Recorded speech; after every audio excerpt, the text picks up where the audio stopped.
Hey everybody, welcome back to Word Balloon, the comic book conversation show. John Suntress here. Before we get started on today's show, which is going to be fantastic, it's Rob Liefeld and a great conversation. I just wanted to hit you up right at the beginning of the show with a little status of the podcast and the status of what's going on with me professionally. Back in December, I got let go from my radio job, which sucks, I won't deny it, but the good news is that gives me time to do a lot more Word Balloons. I think you saw the output in December. We had 10 episodes in December for you to enjoy, and some amazing conversations from Kyle Higgins and Paul Dini to guys like Daniel Way, and ending things with Tom King for 2016. And we're starting 2017 with a great conversation today with Rob Liefeld. But I know I've asked before in the past, and do appreciate the contributions from the League of Word Balloon listeners via Patreon. If you like Word Balloon and you think what I do is worthwhile, and I think today's episode is going to be a great evidence of the kind of show that I like to do and that you seem to like as well, I can tell from the downloads. This kind of inside baseball and really the kind of, I think, information, whether you're an aspiring creator or just a fan that goes beyond what we get every Wednesday in the comic books. We really want to know what's going on, what the creators think, what happens at the evolution of story and character that they give us each month. I would really hope that you will subscribe to Word Balloon and via Patreon and help me out. I am asking if you can. I know I've asked before. Listen, if you can spare $1, that's great. Can you spare $5 a month? Can you give me 12 months of $5 a month at $60 for the year? And again, I just point to the level of content that I provide each week as an example of, I think, that really does stand out from a lot of other podcasts and other comics, forgive me for using the word, journalism that's out there. And I think this kind of long-form exploration of the comics community, and it goes beyond just the books, it's the films and the television shows, everything. I think you find it here at Word Balloon. I'd love to do this as a full-time thing.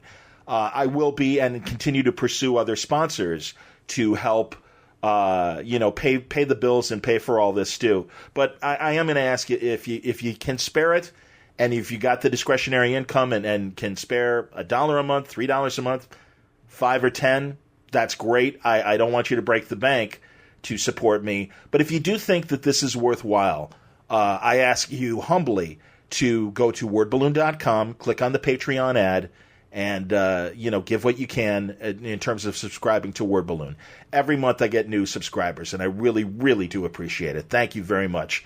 League of Word Balloon listeners, I mean, you guys are the backbone, and women, that make this possible. And, I'm not saying this as a threat or anything. I'm humbly asking for your help during this tough time. I would love to get back to the point where I don't have to worry about the podcast to be such an important part of my income. And it's certainly not a big part of my income currently. But I do know that there are thousands of you out there.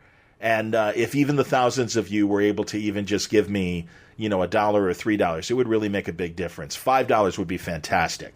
But I don't want anyone to, like I said, I mean, I've been in my struggling years, just like all of you are at certain points in your life and stuff. So if you don't have the money, I totally understand. But if you do and you like what I'm doing, I hope you'll consider subscribing to Word Balloon via Patreon.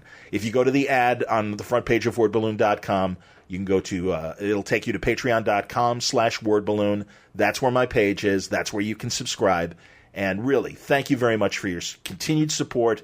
Word Balloon is now in its 12th year. And I'm trying to think of 12th year, and I'm asking for $5 a month. Maybe I can figure out some sort of, 12-step program that will benefit all of us.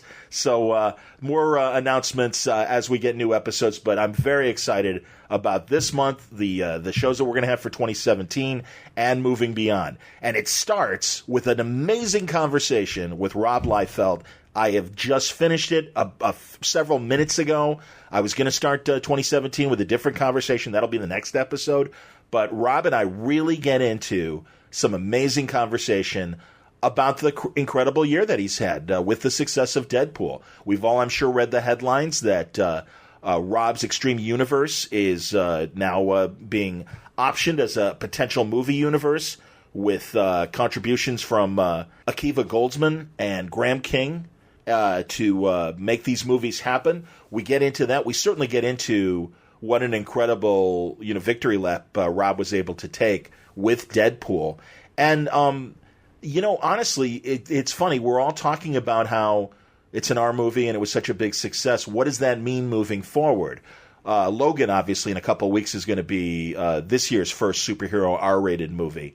And we talk about the differences in that, why Rob thinks it worked for Deadpool. I just wanted to get his point of view because, again, I mean, the guy has been there, as he says as well, from that announcement post Wolverine Origins that, hey, the Deadpool movie's in the works. I can't believe it took them 6 or 7 years to finally, make the movie.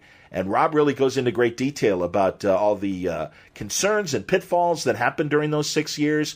We get into some really interesting conversation about what was going on in the early part of the superhero movie explosion that you can say started with Blade back when it came out. And again, because I know Rob, had some meetings. I mean, we've all read that, Spielberg was considering doing something with Rob at one point, and some of the others, filmmakers and TV people, animation people. And I always appreciate Rob's candor in terms of letting us in on the process and what worked and what didn't work, why it didn't work, some things that never saw the light of day and why they didn't. All of that is in this great conversation with Rob Liefeld on today's Word Balloon. I think you're going to like it. So I've blabbed enough. Let's get to the conversation with Rob. There'll probably be a commercial in the middle of the conversation, but you're going to really enjoy this wonderful talk with Rob Liefeld now on Word Balloon. I just told him I'm so happy that Rob Liefeld is back on Word Balloon. I can't believe it's been 4 years, man. You've kept me waiting, but you're always worth the wait. Welcome back. It's been 4 years. Wow, I thought it was not that. I didn't know it was that long. I'm sorry, John. You're the best. I love talking. My man, that's okay, man. And no, you wait until you got something to talk about. I know that you've been asking me for the last year, and I told you I had to wait, and now I think you know why I had to wait. Yeah, because there was all these other. I'd rather talk when I can talk about stuff, rather than trying to edit myself and get myself in trouble. I can appreciate that, but I really do want to cover the last year because I really think it's been a hell of a year for you since, yes. Deadpool came out, and certainly culminating, or at least another high point is, your Extreme movie deal that you've just cut. Of course. So yeah, it is 2016 was a year that everyone bemoaned, but the people in the Deadpool corner of the universe were like, does this year really have to end? I understand. You and the Cubs, man. Yeah, there you go. Pretty much. So yeah. And I guess the Cleveland Cavaliers, even though it hurts me to say that. But yeah, I understand. So, yeah. I respect that. As a fellow sports fan. Absolutely. Sure. So yeah, man. I mean, honestly, one thing I want, because I heard you on another show, and I want to hear the quote on my show if it's okay. Yeah. First of all, because what do you think are the ingredients of what made Deadpool succeed in a way that a lot of other superhero films didn't last year? Oh, okay. Well, first, I think the reason Deadpool succeeded, and John, if you go back, I was really bullish. I was in all my, I was fortunate that I got to speak to a lot of outlets. Fox put me on the promotional part of the tour, promoting the movie, and I was bullish. I unapologetically felt that this movie was going to do $500 million worldwide, and I was on record with the studio and some people who thought I was a little bit crazy that it was going to do $60 million, and on opening weekend. And I remember people on the set, when I was on the set of Deadpool, I said, guys, we're going to do $60 million. We're going to open at $60 million. And I said, look, I'm going to use Ted, the first Ted, with the dirty talking, the dirty teddy bear. Yeah. But because at the time when Deadpool was being shot, Ted 2 hadn't come out. They are two totally different movies, and a great example of how not to follow up your groundbreaking R-rated raunchy comedy. But the thing with I was on the set, and I remember the writers Rhett was like, Liefeld, just shut up with that. Stop with that. Because nobody wants to hear when they're making art that it's going to be great commerce. Like it's almost like a jinx. They said, stop jinxing us. And I'm like, no way, guys. Come on, man. This is totally going to work. And here's the deal. My confidence was born from the convention circuit, from signings, and knowing how much people love Deadpool and were hungry for Deadpool. But so I was very bullish, and part of that was I had obviously read the amazing screenplay, and in that screenplay were the ingredients that were going to separate it from everything else. And it begins and ends with the R rating, and the R rating gave it the freedom to be more violent and to be more adult in every possible way. And look, I'm on record. I love the Marvel films. I absolutely 100% love them. And yet 10 movies in, you're going to get a great fight. You're going to get great action choreography. And but what Deadpool gave you, and I think they perfectly put it in the first trailer when in that last shot when he jumps over the car and headshots those guys. Yes. Through 3 heads. Boom, boom, boom. You're like, oh, this isn't my standard Marvel comic book movie. This is going to be a little more visceral.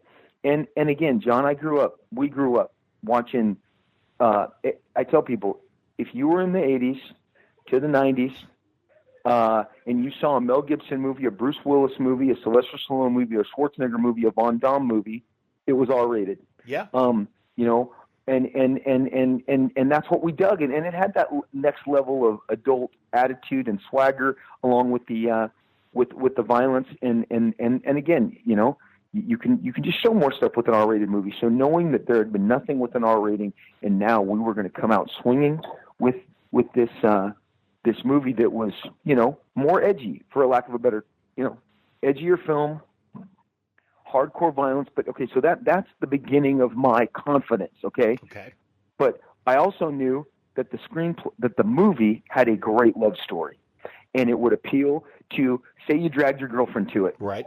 You were going to love Ryan Reynolds and Marina Baccarin in these roles. True. They were funny, they were cute, they had heart. So at the end of the day, the movie had tremendous heart. It gave great humor, the likes of which films did not have. I would call it, on the raunchy tip of things. Yeah. And then it had tremendous action and violence that no one had seen.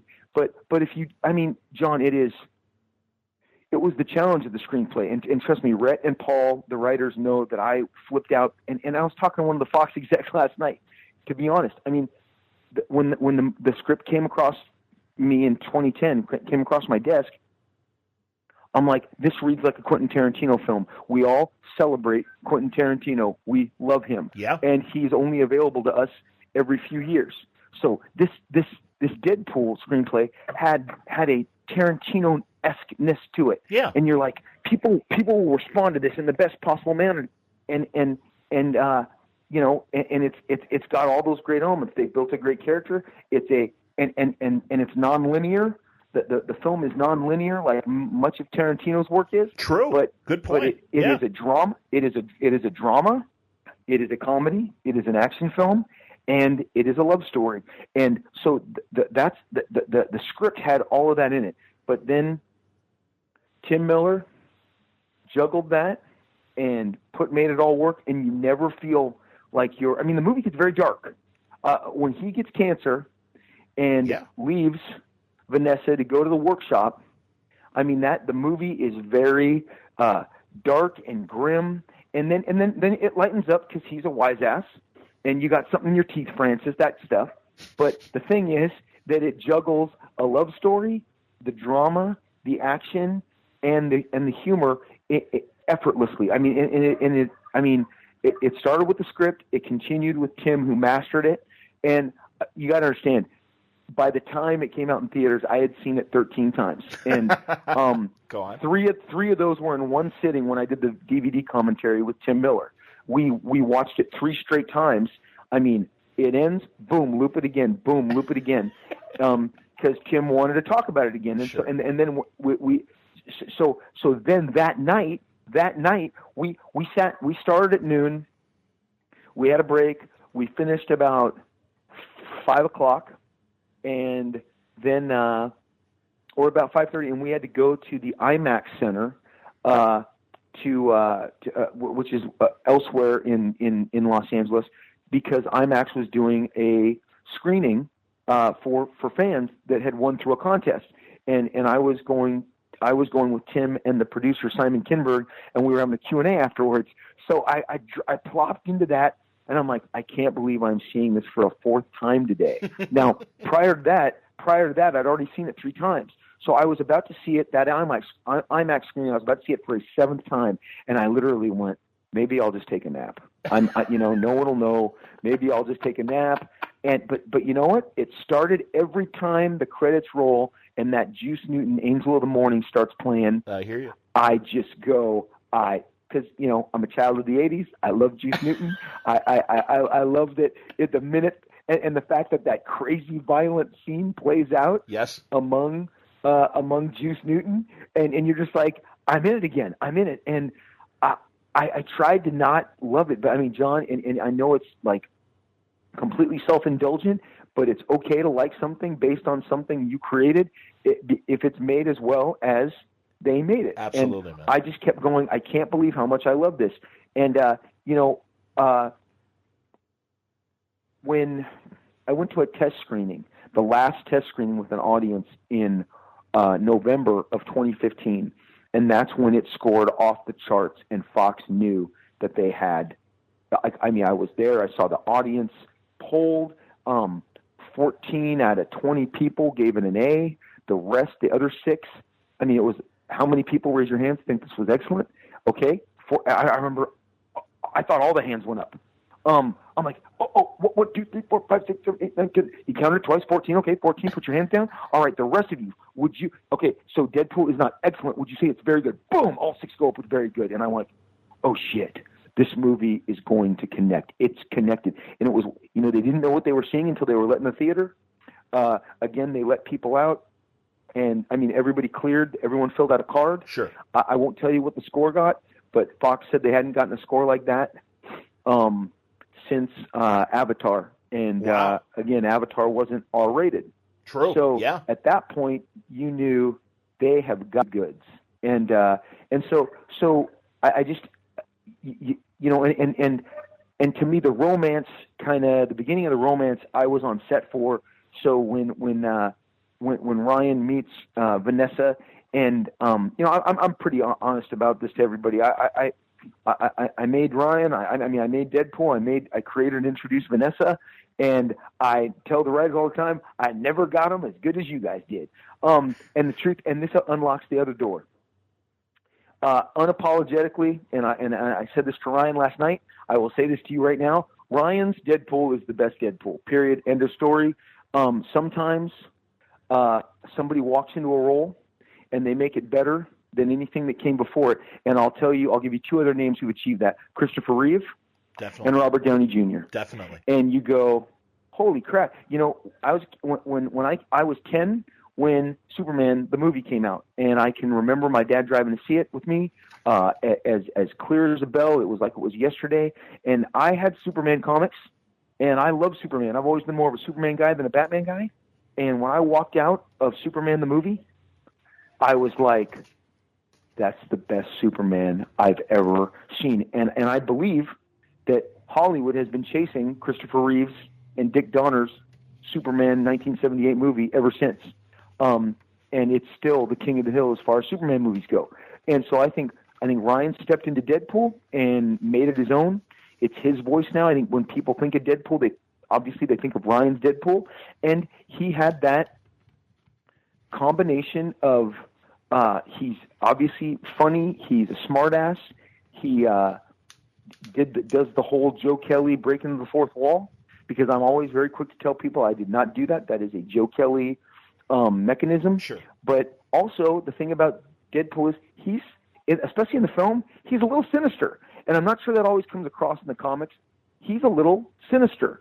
I remember a guy like Rick Remender, when he did X-Force, yes, he nailed the sinister part of Deadpool. There was a creepy side to him.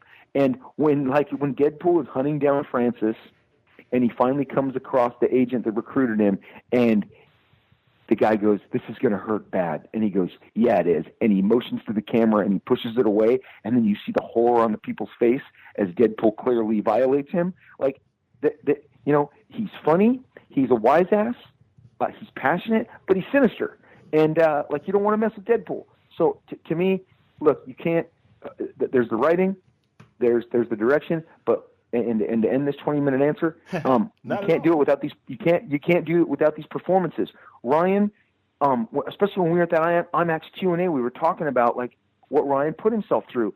And, there's a scene when he's getting tortured that he's in, he's submerged in a bathtub full of ice. Yes. Now, you and we try to avoid cold water. And as an actor, he was dunked. I don't want to take a cold shower. Funny story. Yesterday, we're getting ready for the Golden Globes. We're up in Hollywood. We're in our hotel. And my kids call and say the hot water's out. And I'm like, what's going on? And then I go, I know I paid the bill, so we don't have an issue there. And then, bottom line, the pilot light had gone out, okay. And I'm sitting there trying to get ready and go back and forth and say, here's how you turn it on. Okay, hit this button. In 20 minutes it'll reboot. And again, nobody wants to take a cold shower. And Ryan Reynolds is submerged in a tub with ice for about 12 takes. Wow. This guy gave himself over body and soul for our enjoyment.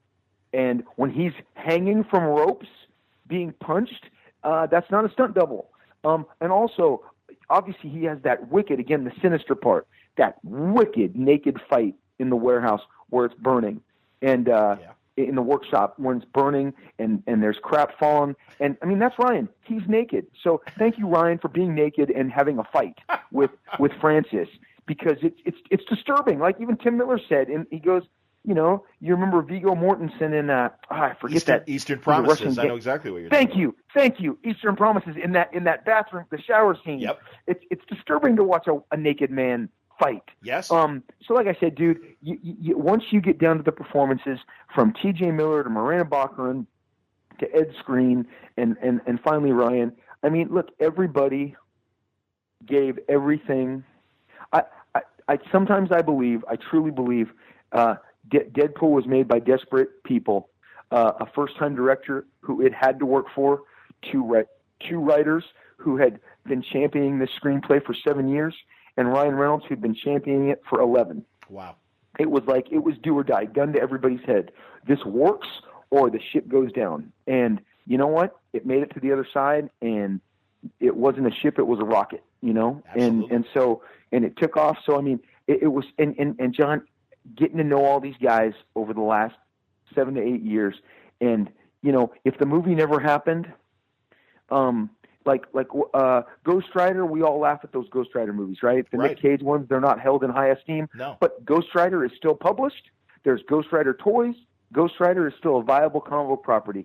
If Deadpool had gone down with the ship, I still have Deadpool toys and statues. Maybe not as many, but Deadpool comic books in abundance.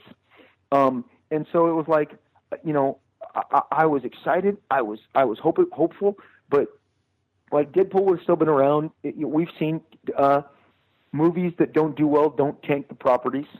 They just eliminate their larger media aspirations. Right. So sure. So there you go. John, that's to me the perfect blend. It's that old truism. It's same in comics as it is in film. If it's not on the page, it's not on the screen. But then I think this one was a little tricky. Like I said, from the nonlinear storytelling, which not everybody can pull off, and the four elements: love story, comedy, action, and drama.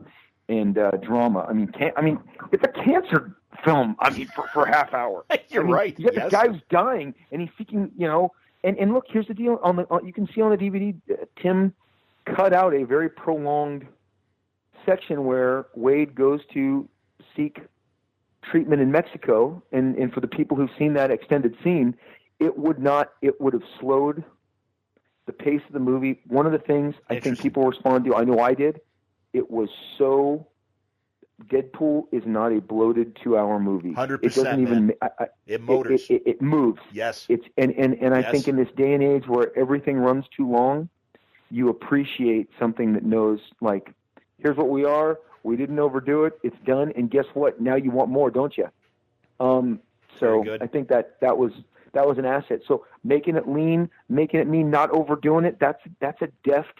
That's a crafty hand that is going. We can lose this. And even Tim said, I hated losing this. It's a great performance by Ryan, but it's that juggling act. By not having it, it balanced everything out. So I'm very happy for all these guys, Tim and Rhett and Paul and Ryan and Simon Kinberg. They're my buddies, and I'm so happy for them all. And I mean, like last night at the Golden Globe, hugging everybody, going, this ride just won't stop. Like it has life. Like, and the writers got their WGA nomination, and so now it's up for a writer. Now, look, bottom line, being nominated means the dance continues. So whether it wins or not, it's just more notice for the great work on the film, and the film benefits from it. So it's great, and the character as well. Obviously, I would be completely in denial to not believe that this movie didn't create an entire new generation of Deadpool fans, because I know for a fact it did. Absolutely, man. My God. I mean, granted, Deadpool's always been around as far as statues and comics and merchandise as far as the comic book stores go. Yep. But to reach that Walmart, Kmart, audience and even kids who I'm sure parents were, kind of like, all right, what do I show them and what don't I show them? I mean, I've seen a lot of kids with Deadpool toys, and a hell of a lot more in the last year than I ever saw in the 20 years of the character. 100%. I mean, look, when you get to that level and you break through, again, it's why filmed media. I mean, look, Lord of the Rings was popular for its entire publication history. I read it in 1981. You read it whenever. I mean, we all loved it. Then it became a series of films that took it to a next level, status. And here's the other thing that Deadpool had going for it, especially with the younger set. It was forbidden fruit. Sure, absolutely. There was the junior high and the younger crowd that couldn't get to it. It's funny because sometimes you hit a nerve, and I was just so excited the night it came out on HBO, and it made me think about when my parents got basic cable in like 1981. Yeah. And my mom's like, but we're not getting HBO. That's not part of the package. We're getting everything but. And I remember that I went to school that day, and they said that that cable was coming to hook us up at noon, and cool. So I came home, and my parents didn't get home till 5. It's 3:00. I flick on the TV, and I'm like, we have HBO. And I'm going to watch this R-rated movie right now. And I think I watched Bill Murray's Stripes 100 times. There you go. In a couple, and I didn't let my parents know. And then my buddy, when I was a freshman and sophomore, and stuff like Blade Runner or stuff like Vacation, the first Chevy Chase, which was R. Yeah. I couldn't get in, but my buddy worked as an usher. And everybody needs a friend who's an usher at the cinema. So I'm going to see Forbidden Fruit, because my son did the math with me the other day. We watched Blade Runner. He wanted, hey, Dad, I hear about this Blade Runner. What's Blade Runner? Let me go get the Criterion. I pop it in. We start watching. He goes, Dad, when this come out? And he goes, you weren't old enough to see it. I go, that's correct. How old is your son? Dad had some. He is 16, but when Deadpool came out, he was 15. Okay. We dropped him off. He and his buddies had concocted a plan how to get into a theater. That failed. And so they all bought tickets to Zoolander, and they went in and saw Deadpool. Hilarious. Championship move if you're a teenager, right? But don't come home and tell Dad.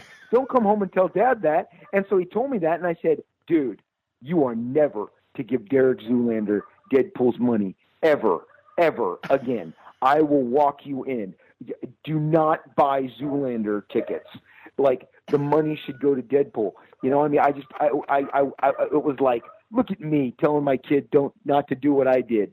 But, part of being a parent. Absolutely, man. So the forbidden fruit aspect of it, which again, so it came on HBO, as I was saying, and so I tweeted it out. I said, hey, kids, if your mom and dad wouldn't let you go see it in the movie and they didn't buy you the DVD and they're out for dinner tonight, you can check it out on Home Box Office. It was one of my most retweeted and liked tweets ever. And I go, of course it was. It was actually a call to arms. Damn straight. straight. And it was like, hey, it was a news alert. And I know for a fact, my buddy in television sent me the ratings.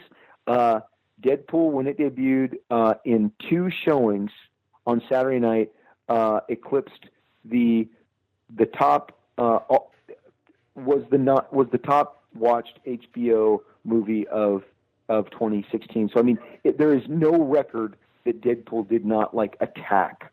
And like I said, and that builds new fans. They didn't see it in February, but they saw it in October on HBO or September, whatever. I mean, it was October, yeah, October. So I mean, John, it's been a blast. And I go to a lot of shows, obviously, and so I hear the stories, and I see again the enthusiasm. So like I said, this movie, which has had this generous running time of almost a year now. I mean, it's in 6 weeks it will be a year that the movie came out. Right. And so you go and there's still a possibility that it gets in that field of Oscars because they have expanded the field.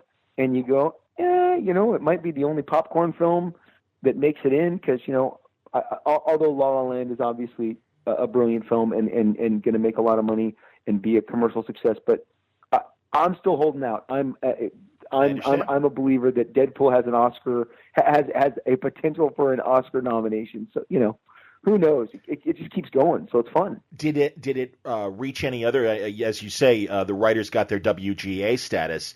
That's a that's a good kind of Oscar indicator. The directors get awards. It is. What do you hear that's on coming those up? fronts? And now I know the DGA is coming up. I told Tim last night. I hope you make it, buddy.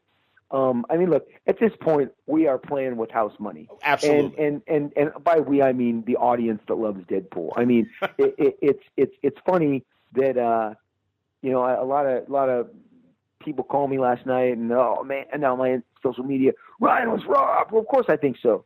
I mean, I think I loved Ryan Gosling in La La Land. I've seen the only movie I've seen more than Deadpool in 2016 is La La Land, and it just speaks to me. It just lifts me up and takes me to a different place. But I'm like, Ryan Gosling, I love you, dude, and I love all your singing and dancing. But Ryan, as far as a performance, to me, had a higher degree of difficulty, and I think he deserves. I think he deserves the attention. I think the writers deserve the attention. And you know what? I mean, honestly, I believe Deadpool became the pace car for 2016, and that's what I said in a lot of interviews. Whatever, I wouldn't want to follow Deadpool. Because again, I had the advantage before it was open, before opening night of having. I think so. At the IMAX, I saw it the 7th time, and then there was one more preview screening, and then we went to the premiere. So by the time Deadpool debuted, before the opening weekend, I'd seen it 9 times. Wow! And John, I knew it had the goods, and I saw it. I saw how audiences reacted to it, and at the first audience screening, they called them audience screenings or fan screenings, was middle of January. It was at Century City. An online a website or a YouTube group called Vsauce was sponsoring it, and it was in Century City, and it was a packed theater. And at the same night, Ryan was with Vsauce with a different host because they have different hosts on their shows. Okay. He was doing one in New York, so they were simultaneous, coast to coast. And Stan Lee was at our screening, and afterwards, because we did a Q&A, and Stan was there, and I've done a lot of shows with Stan. I've seen Stan, in full on hype mode. I've seen him excited, and Stan before he goes, I want to say one thing, and he turned to Tim Miller and he goes, "You are one of the best directors that ever directed a movie." And Tim goes, all right, what's the punchline? Yeah, okay, yeah, I got that. So go on. Well, come on, hit me. And Stan goes, "What's he saying?" And I said, "He thinks there's a follow-up. He thinks you're setting him up for a joke, Stan." No. You don't understand. This is one of the best movies ever directed. You're a great director. And I said, "Tim, it's coming. Just take it. And Tim goes, "Wow." And then they said, what about your cameo? And Stan goes, it's my favorite cameo ever. And I'm like, Stan was like loving the Deadpool of it all. It was so fun to watch, man. It was so fun because look, obviously you got a 93-year-old man, and he was excited, thrilled, and he was throwing out very generous compliments to Tim. And it was funny. Tim was like, okay, so let's follow up. Give me the punch. Like, and I was like, no, it's, Tim, because I was the whispering go-betwin. No, you understand. You're the Stanley whisperer. Yes. Yeah. So the thing is, I definitely knew that the movie that follows it is going to have, because it set a tone, and I've seen it happen before. I'll tell you, I saw it in 2014 when Winter Soldier came out, and Amazing Spider-Man 2. The second Garfield movie followed it 4 weeks later. Yes. I said, this movie's going to get murdered because Captain America Winter Soldier is perfect. It gives you everything you want. And then you go sit down for Spider-Man and you go, this felt like a Tim Burton film. It's not on the same level. And and then you want to be the movie that follows Spider-Man. And X-Men Days of Future Past had that distinction that year. So you had a good taste, then a bad taste. Then whatever's coming next, if it's better, it benefits. And I know this is crazy, but I truly believe it was part of Superman Batman's downfall. We'll never know what it feels like to not follow Deadpool by 6 weeks, because Deadpool made people feel great. And I tell you this because whether it's on an airplane or on the driver that I had last night, or the casual, I have a Deadpool wallet. I get a lot of Deadpool gifts. I love my Deadpool wallet. When I go to the gas station and I pay for my stuff, no matter what city, I pull my Deadpool wallet out and I pay. And it is always the conversation starter. And here's what the last year sounded like. Oh, man, you like Deadpool too? Oh, yeah. Man, that movie was the shit, right? And I'm like, I think so. I liked it. Did you like? Oh, man, best movie of the year, best movie. Or, oh, man, Deadpool's so cool. You like that movie too, man? I love it. I go, dude, I loved it. And they're like, oh, it's so great. I took all my friends to see it the second time. Awesome, thank you. And then a couple times, the female attendants, oh, you like Deadpool? Oh, I love that movie. It's my favorite movie. It is the best conversation starter. At Barnes & Noble, gas station, whatever, people then go, oh, this is a chance for me to express my adoration to another fellow Deadpool fan, which is what I am when I have the Deadpool wallet out. And so that's what kind of anonymity gets you. I get to have this innocent conversation with everybody. And, all I know is when they were in the middle of the NBA season, they obviously bought a lot of time for Superman Batman. And my kids, my son, 16 and 14, were watching the NBA games, and those Superman Batman ads came on. And I think one of them, ended with Batman growling at Superman, and then Superman going back. And my son was on his beanbag, and he looks back towards us on the couch, and he goes, "Is this serious? Is this a parody film, or is this real?" And I said, "Son, that is a real film. It takes itself very seriously." And whenever I get the Deadpool compliments from people, it's always followed by Guardians of the Galaxy. The driver that we had last night heard that we were associated with Deadpool and said it was the only movie that he would not clear off his DVR, that he's watched it 7 times, and he won't let his wife clean it off the DVR since it aired on HBO. And then you wait 90 seconds, and here it comes. That and Guardians of the Galaxy, man, those are the best comic book movies. And, again, they both have a lot in common. They're fun. They're fun and they're funny. And like I said, so then you put a Superman Batman, which is dangerously grim. And it's just you go, yeah, people aren't into that anymore. They've moved, there's a different flavor. And that's the history of cinema, So absolutely. That's my kind of my one take on the Deadpool film of the last year. And then of course what followed Superman Batman was Civil War, which was very fun. Whether it was the Spider-Man, Downey Jr. bringing the funny. I mean, the Marvel movies never forget to have fun. So that was my sidebar commentary. on what happened in 2016. And I think going forward right now, you're not doing yourselves any favor by being really as straightforward and serious as possible, because movies are escapism and people want to have fun with these characters. They don't want to live and die by the same stakes as maybe they did 10 years ago. That's my 2 cents. That's my opinion. I'm not an expert. That's just my opinion. No, but I wanted that, and also I'm going to make you spend a little more money than 2 cents, because I want to, before we let this go, I want to ask you a couple of things. First of all, I want to confirm one conversation you had with Stan Lee where the phrase game changer was used. Am I correct? Because I heard you on a podcast say that, and just tell the story and go into that, because something I wonder, Rob, and I think a lot of people do. I agree with everything you said as far as the success of Deadpool goes. For other films to go R is going to be very interesting, and certainly we've got Logan coming up in less than 2 months, and it's going to benefit. I'm going to tell you, So Stan Lee absolutely believed this movie's a game changer. And again, if you're Stan Lee, you've seen more. I mean, you go, sure. Okay, I'm Stan Lee. I'm now Stan Lee. In the 70s, I got on a plane. I left New York behind, and I went to mine Hollywood for my properties. And he's watched Spider-Man be CBS films and a failed Doctor Strange 2-hour movie that I watched when I was a kid. And he saw the incredible success of the soap opera that became the weekly Incredible Hulk show, which, for the longest time was their biggest success. And then obviously wait for all these movies to come around, and then they start taking off. And I mean, look, from Stan's perspective, it was his entire goal to get these properties set up as media, icons. And so when he saw Deadpool, I think, like anybody else, he's been around the block. He's got his offices in Hollywood and Beverly Hills. And I think everyone was like, R-rated automatically ties your hands on so many levels.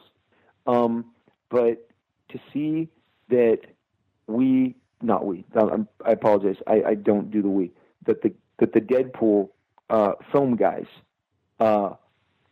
juggled this R rating the way they did and kept it high octane, kept it fun, kept it funny, even when it was maudlin and grim. Again, they knew to make Ryan's going to make a joke in 4 minutes, and lighten the mood again, and then we're going to go dark. And I mean, so when Stan said, this movie's a game changer, I knew exactly what he was saying. And it's what I'm telling you. It's why I was so bullish, John. When you have something different, and different is going to matter.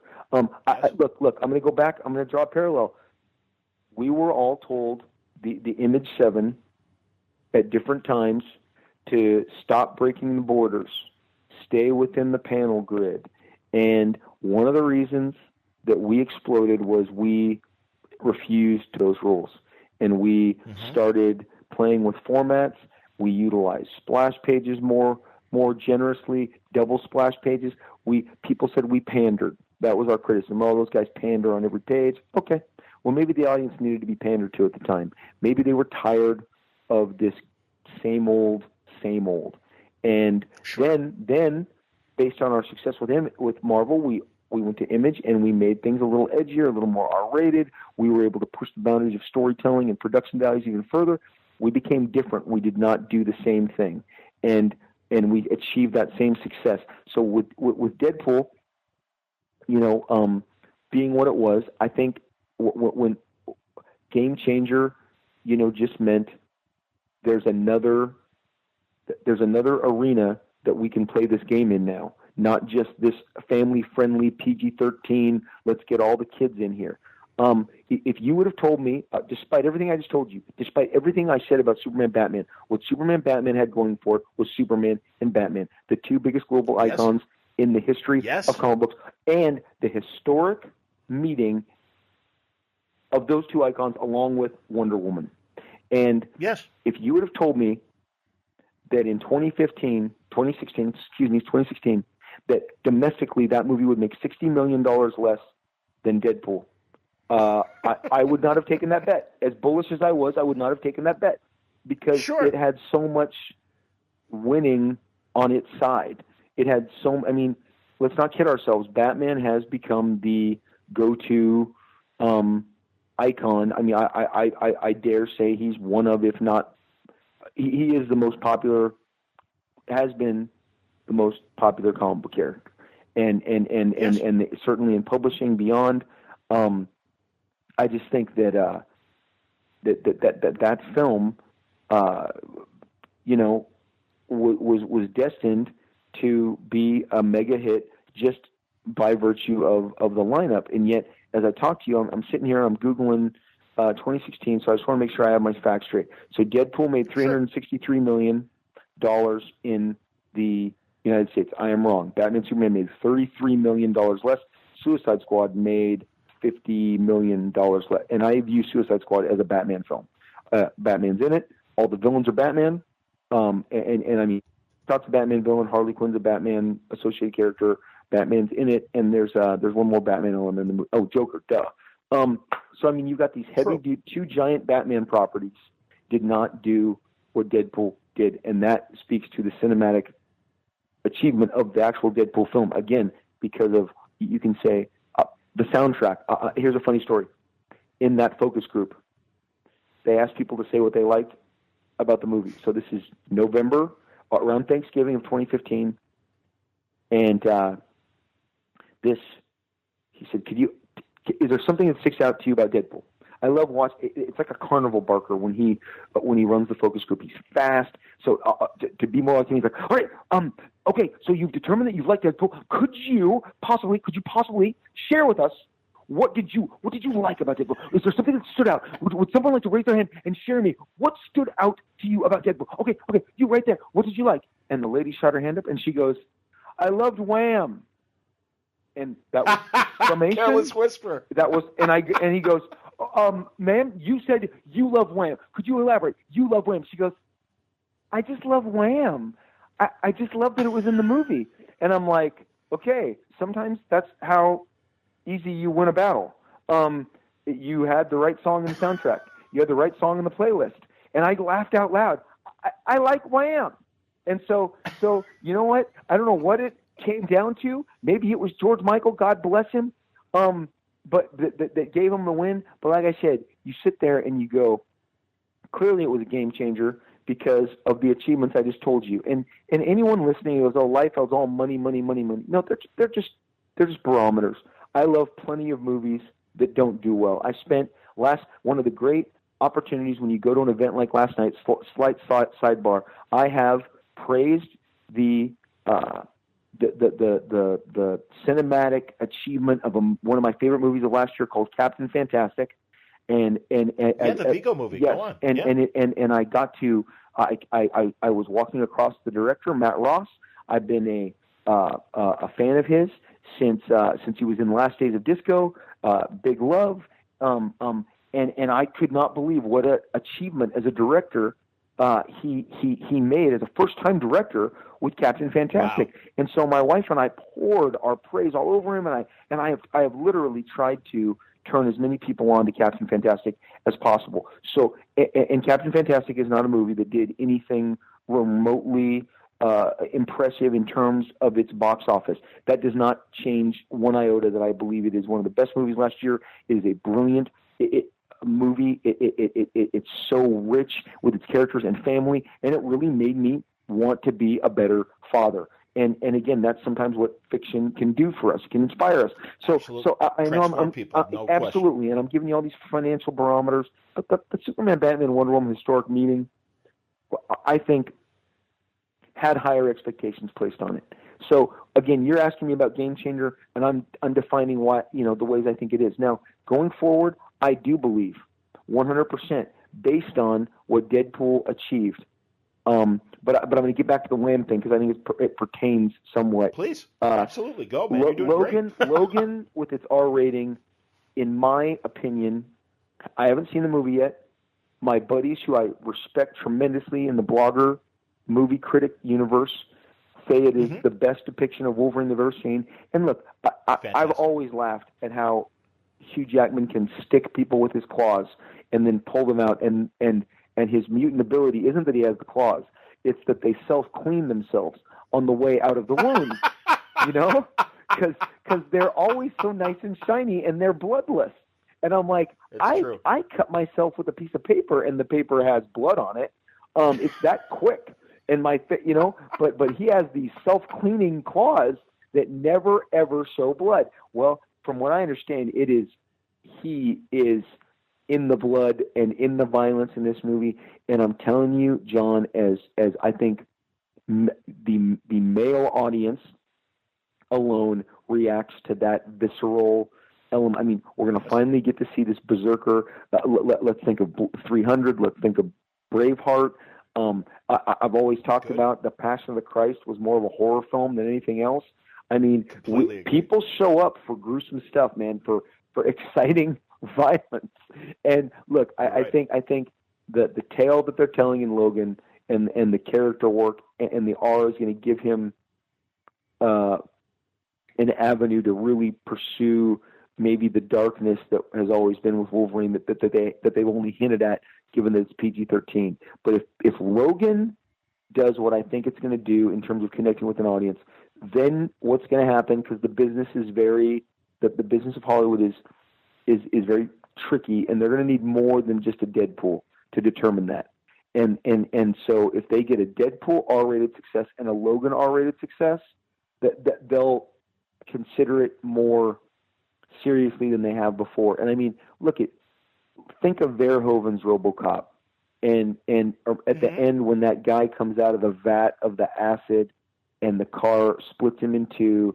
I can still remember on that summer afternoon sitting with my buddies and going, "Whoa, oh!" There's stuff that an R rating allows you, and sometimes it's something very exciting.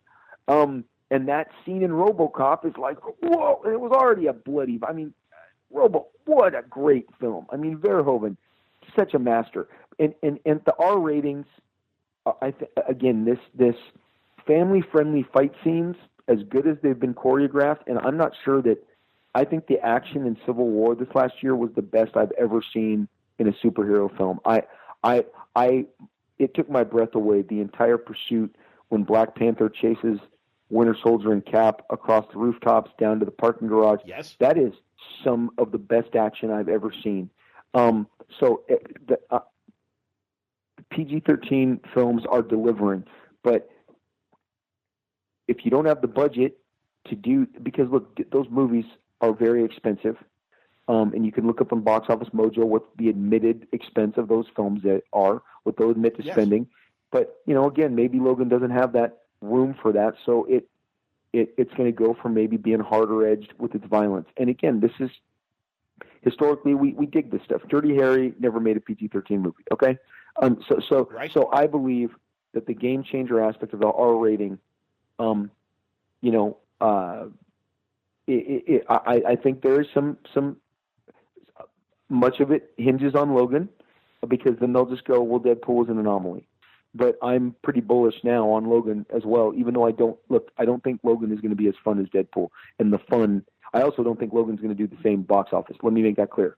But if at an R-rated, with an R rating, if it achieves the same as the other Wolverine movies did, it did better, because it cost less and the risk was higher.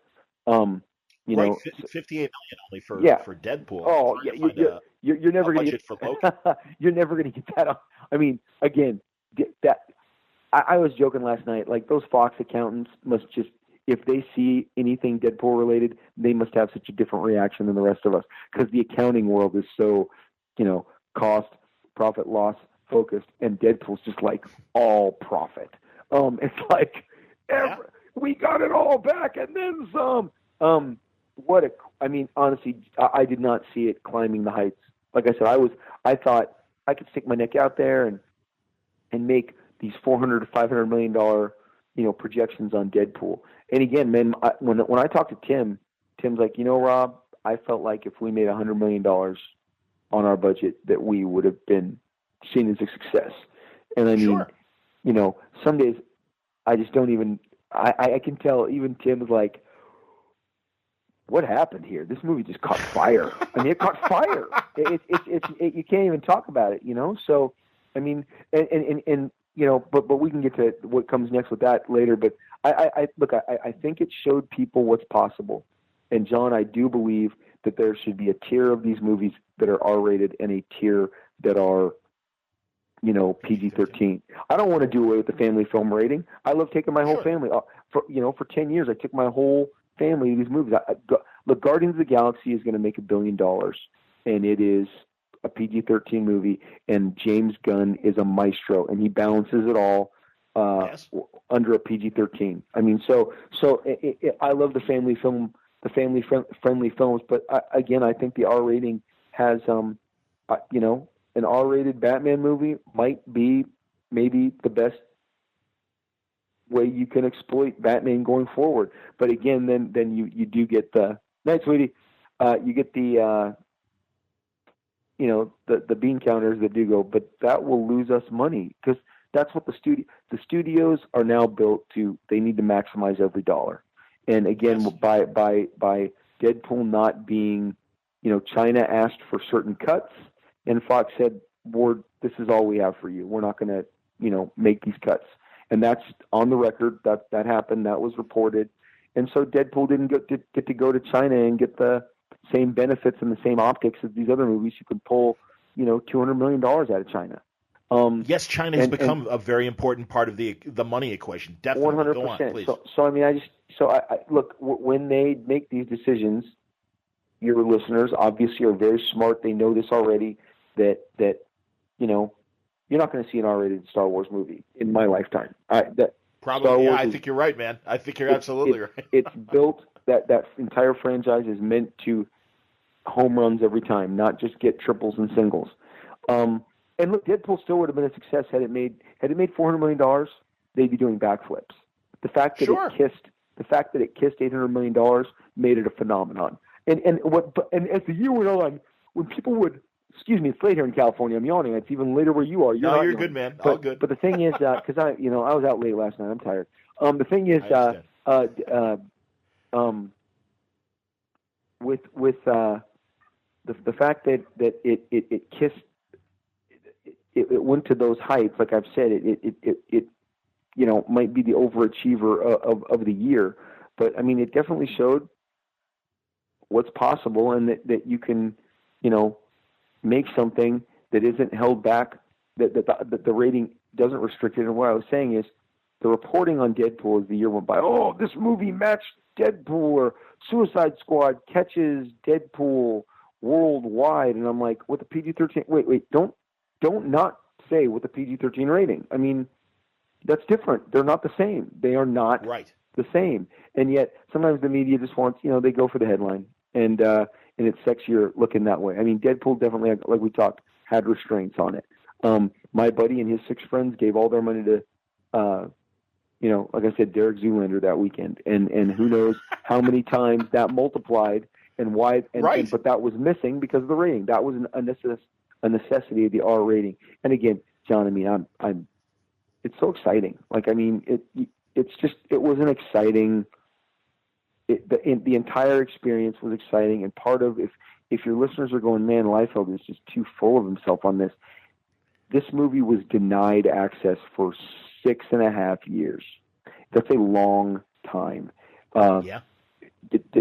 Tim Miller made now, that. Is that from the Wolverine movie, where where obviously everyone was expecting the next Deadpool movie to finally making it? Obviously,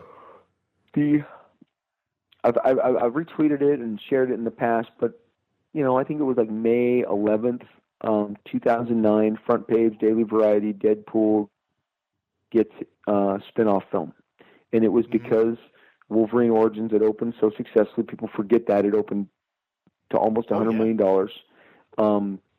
and they saw obviously the benefit in Ryan, his portrayal of the character, his appeal to the audience, so they greenlit the movie. That was May 11th, 2009, and the movie came out on February 12th, 2016. That's a long time. Wow. A long time. And I was joking with the writers, because I used to text them, and there were so many directors along the way. Robert Rodriguez turned this movie down. Wow. I won't. I mean, that's on the record. The LA Times reported on that. back in like 2010. You know, I won't go into the other directors that are not as maybe well known, but there were a number of people who did not come on board. And that probably, you know, maybe after 3 directors turned it down, Fox got cold feet. But then they hired Tim Miller. He made that killer footage that was eventually leaked. And he made that, John, he made that in 2011. So wow. That was delivered to the studio in the fall of 2011. And so then you wait another, 4 years when the footage leaks the summer of 2014, and then the hits come, the internet explodes, and Fox goes, okay, maybe there's something here.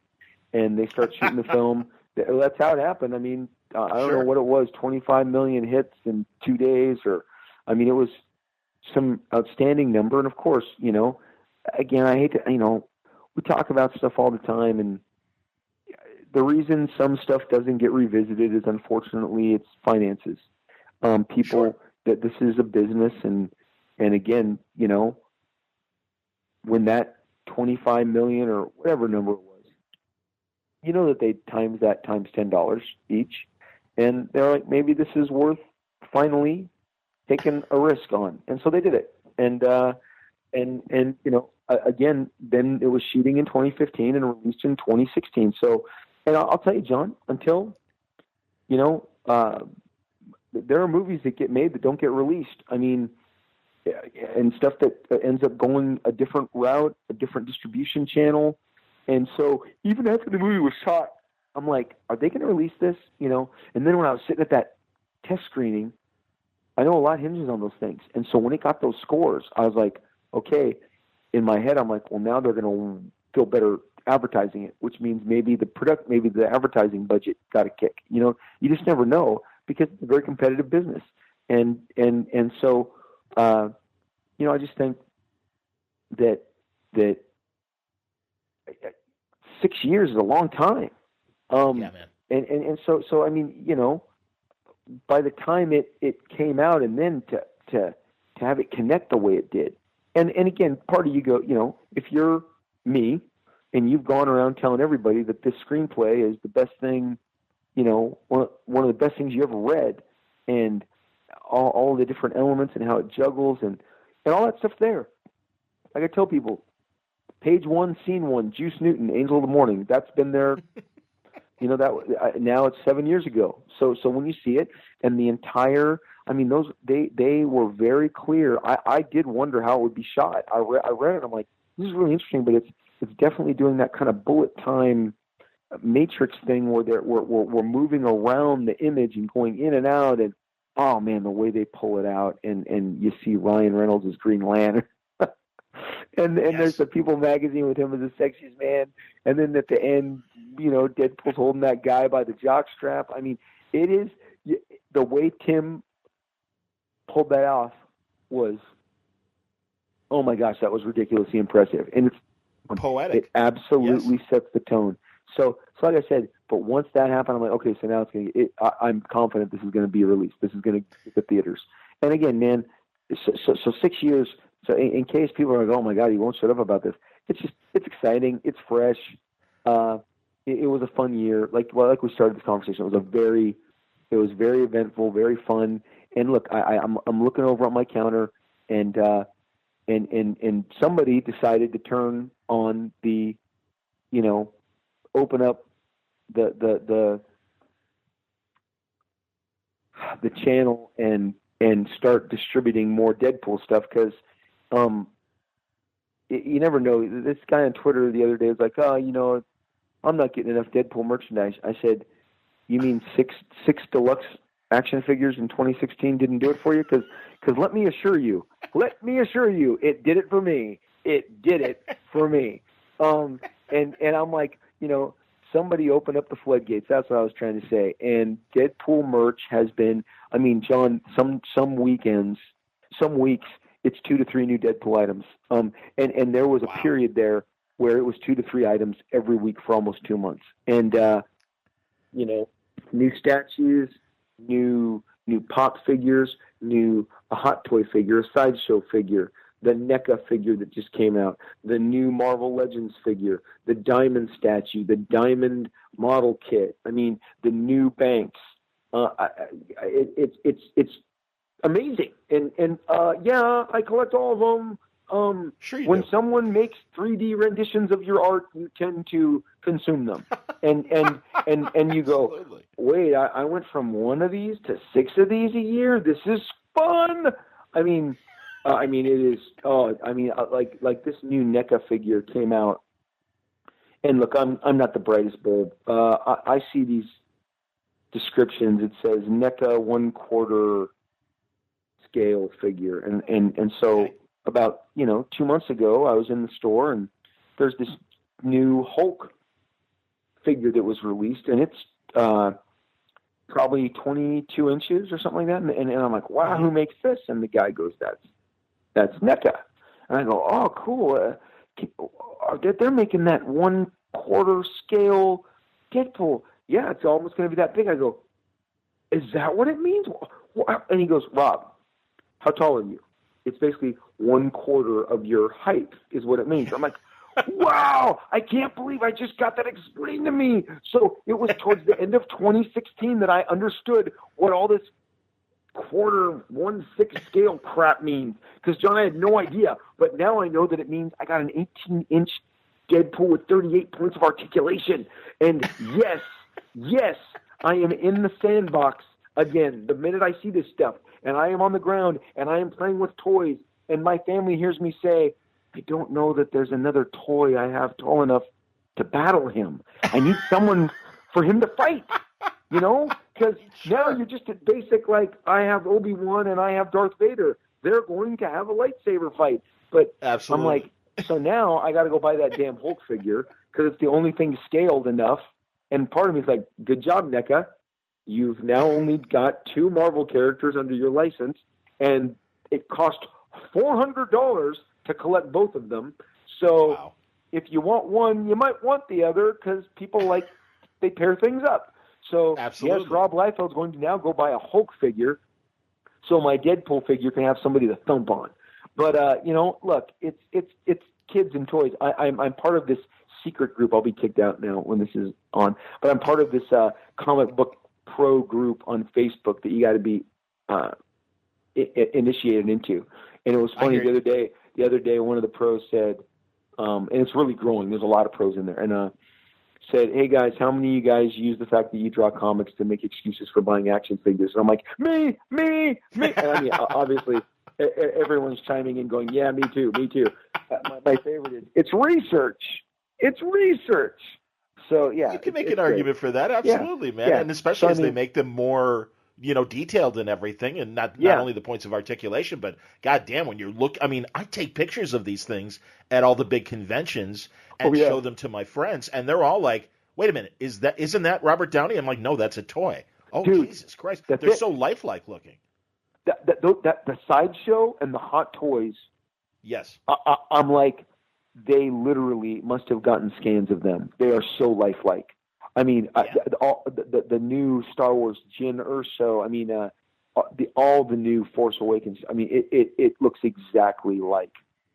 I mean, it's so frighteningly. The resemblances are uncanny. They're just amazing. Yeah. But these are not cheap, so you got to save up your pennies, kids.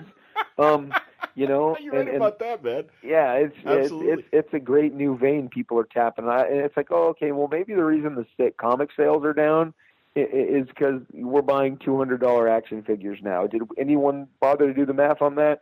Because it affects, like I said, the merchandise, and look, I'm not a big.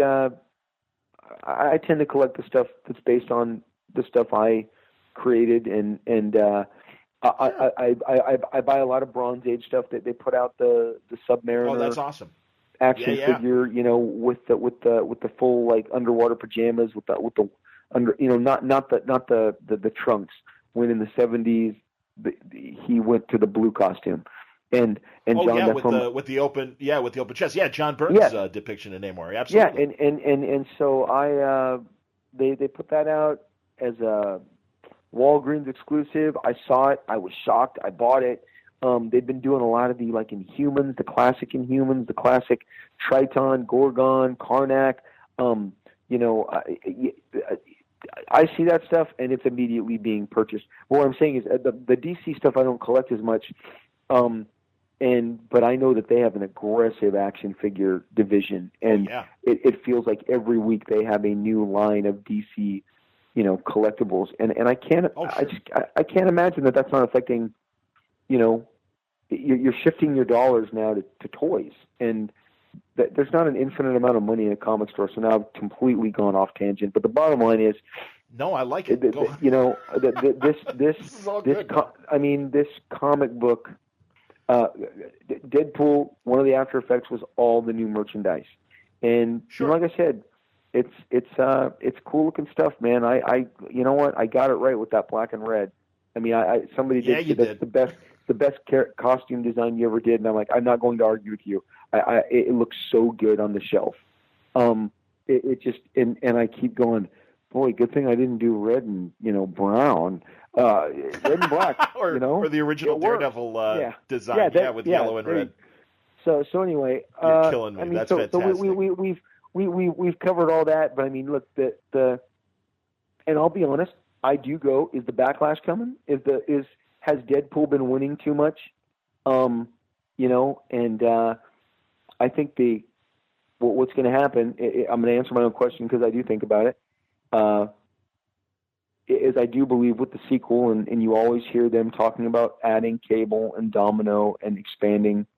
And I'm telling you, John, I mentioned it last week, the 90s have been underserved. Talk about that, Rob. I'm glad you brought that up. Please, go on. John, let's talk about it. The 90s it's interesting. The children of the 90s, and I know many of them, they're now executives in the different, they're now in the executive suites of different studios, television, film. One of them is a good friend of mine named Robert Kirkman. I meet a lot of them. They were 13 and 14 when they bought X-Force, or they bought Spawn or Savage Dragon or Youngblood. And, now they're in their mid to late 30s. They have families. And their nostalgia for this stuff is my adoration for the Bronze Age. If it was made, if it was made from 1972 to 1980, you might be my favorite comic ever. Because I just associate the memories of my youth with those particular books. And the 90s connected with a young audience. It was when the audience was changing. I saw it on the convention circuit. Comics went younger in the 90s because there were more comic stores. They were maybe more advertised, had a new level of advertising. And kids, I saw the hobby change, having been a comic book fan my whole life, attending conventions, and I saw the clientele, the base went younger. And especially when we did our image tours, and so what their feelings on those books, whatever they are, they love them. They love them. They love X-Force.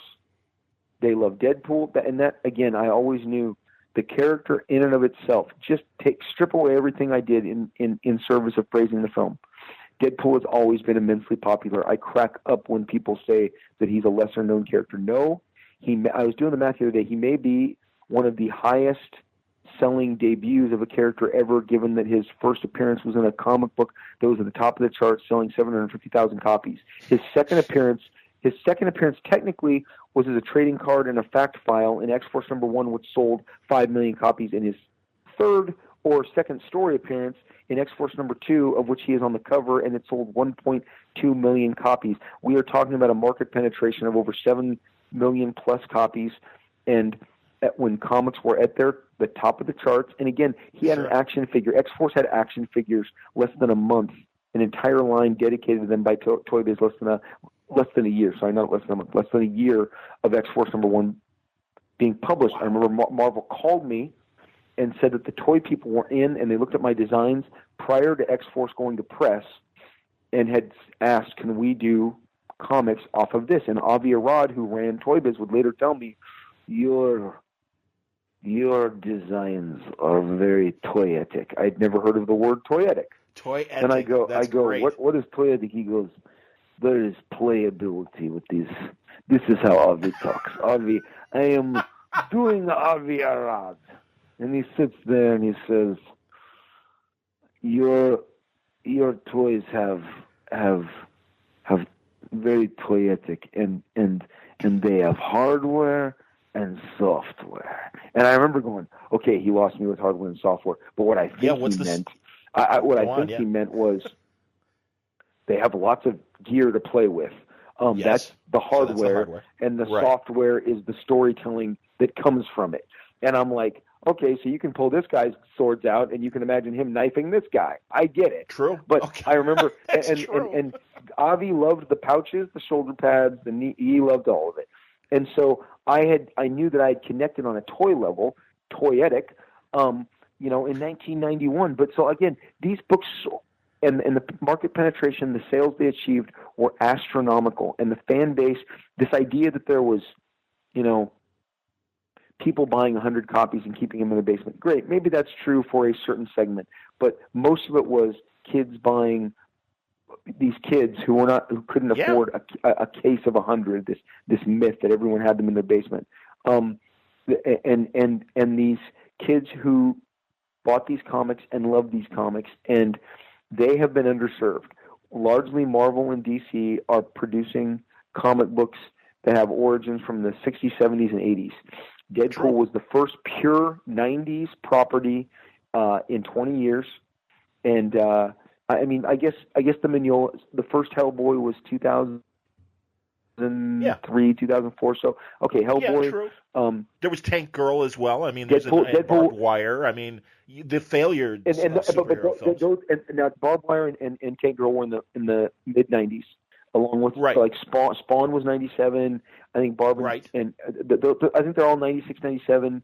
But like I said, so Deadpool, even if it was Hellboy number 1. 2004. I mean, you're still 12 years later. There's not these 90s concepts, and to be honest, Fox has all the important 90s stuff as far as Marvel's concerned, because the stuff from Marvel that was blowing up in the 90s was in the X office, and they are now approaching, introducing these characters, and Cable is not just one of the last ones left to be cast. He's one of the most popular not to ever have been cast. He's one of the most popular characters, period, based on his connection with the audience. I mean, John, by the time 1995 had rolled around, I already had 10 Cable action figures. They had underwater Cable, they had a deep space Cable, underwater Cable, Arctic Cable, mountain climbing Cable, battle action Cable. I mean, Avi turned Cable into his own little G.I. Joe, we're going to put jungle action Cable. And I mean, there was no shortage of Cable action figures, X-Force action figures, and they kept making them because they sold.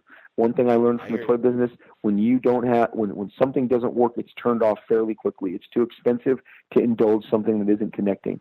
And, guys from my Extreme Studios have gone on to work for Mattel and Hasbro, and they produce cartoons. And I always love hearing all the data that they share, and how it matches up. And Todd McFarlane really kind of gave me the not Toy Biz the company, but the Toy Business 101 when he was making his toys early in the 90s, and broke down stuff that is maybe obvious to people now, wasn't obvious to me then. The idea that an end cap in a Target or a Walmart is something you essentially buy, that you're giving more to them for that space, which makes sense. Yes. And up until that time, you think, oh, well, Target put there because they think it looks best there. No, that's negotiated. That's a pre-negotiated. If you're on an end cap, that was something that has incentives along with it. And again, that in 1995, it's the first time I'd heard of that. And the idea that you can always tell how well a property is doing by the amount of pegs it takes up. And pegs, obviously, go like 5 up and generally like 20 across on an aisle. And, Transformers always has 4 to 5 pegs. Now, Star Wars has 8 to 10 pegs. You get an entire Disney wall in a Target. It goes straight, or you get 2 of them. You get an entire Marvel wall, and then on the flip side, you get a Star Wars wall, and you go, that's Disney. Disney has 2 aisles to themselves. True. So that idea about, it's the hobby is too expensive to indulge failure. So when you see something repeatedly exploited, they're onto something. And again, getting back to X-Force and its multiple line of toys and Cable and all the Cable figures, these characters are you will see, John, fandom explode when they cast Cable and Domino. And the idea that they're going to interact with Ryan Reynolds as Deadpool is going to send people into a tizzy. That I'll use my mom's old word. They're gonna spin into a tizzy. Not sure anyone's heard that in a long time, but a tizzy is coming. And I think then it comes down to execution. But the goods are there. And similarly, all year long out on the convention trail, I am constantly asked, "Hey, if I'm in an East Coast city, it sounds like this. Hey, Liefeld, when's my extreme? When's my extreme universe coming? When's the Youngblood movie? And if I'm in Texas, if I'm in a southern state, hey, Liefeld, when am I getting an extreme comic? I mean, they're coming now, right? I mean, we're getting the Youngblood, right?" And all I'm telling you is, again, that fan base is there, and they don't walk up to me with 1 or 2 comics. They have a short box that is completely comics I produced in the 90s, and they love. And you know what? Again, when I know we were going to talk about it, I'm kind of skipping ahead. When the Extreme Universe deal was announced last week, I just said, you know what? Here's how I'm going to approach it. 3 words. People love these comics, or people love these characters. Not loved, love. They bought them. They have wonderful memories and nostalgia of their youth, and these were their favorites. And they now see a world that movies are coming right and left, but it seems like a 2-man war being waged by Marvel and DC. And when are the stuff that they adored going to come through the door? Don't get me wrong; they're clearly supporting the Marvel and DC product, huge. And look, dude, I'm going to tell you, getting back to the Golden Globes. So I'm in a room last night, and I look over, and I see Batman talking to Spider-Man, talking to the other Spider-Man. And what I mean by that is I'm shoulder to shoulder, and it's Ben Affleck talking to Tobey Maguire and Andrew Garfield. And I identify everybody as superheroes. Oh, Lois Lane just walked by. And my wife was wondering maybe if she could get a picture with Amy Adams. And everyone in the room I'm identifying as superheroes. And even last night, you saw it, social media. Did Ryan Reynolds kiss Andrew Garfield, or did Deadpool kiss Spider-Man? Based on my Twitter feed, Deadpool kissed Spider-Man. And that's how it was identified. And we're pop culture has so become comic books, and it's all around us.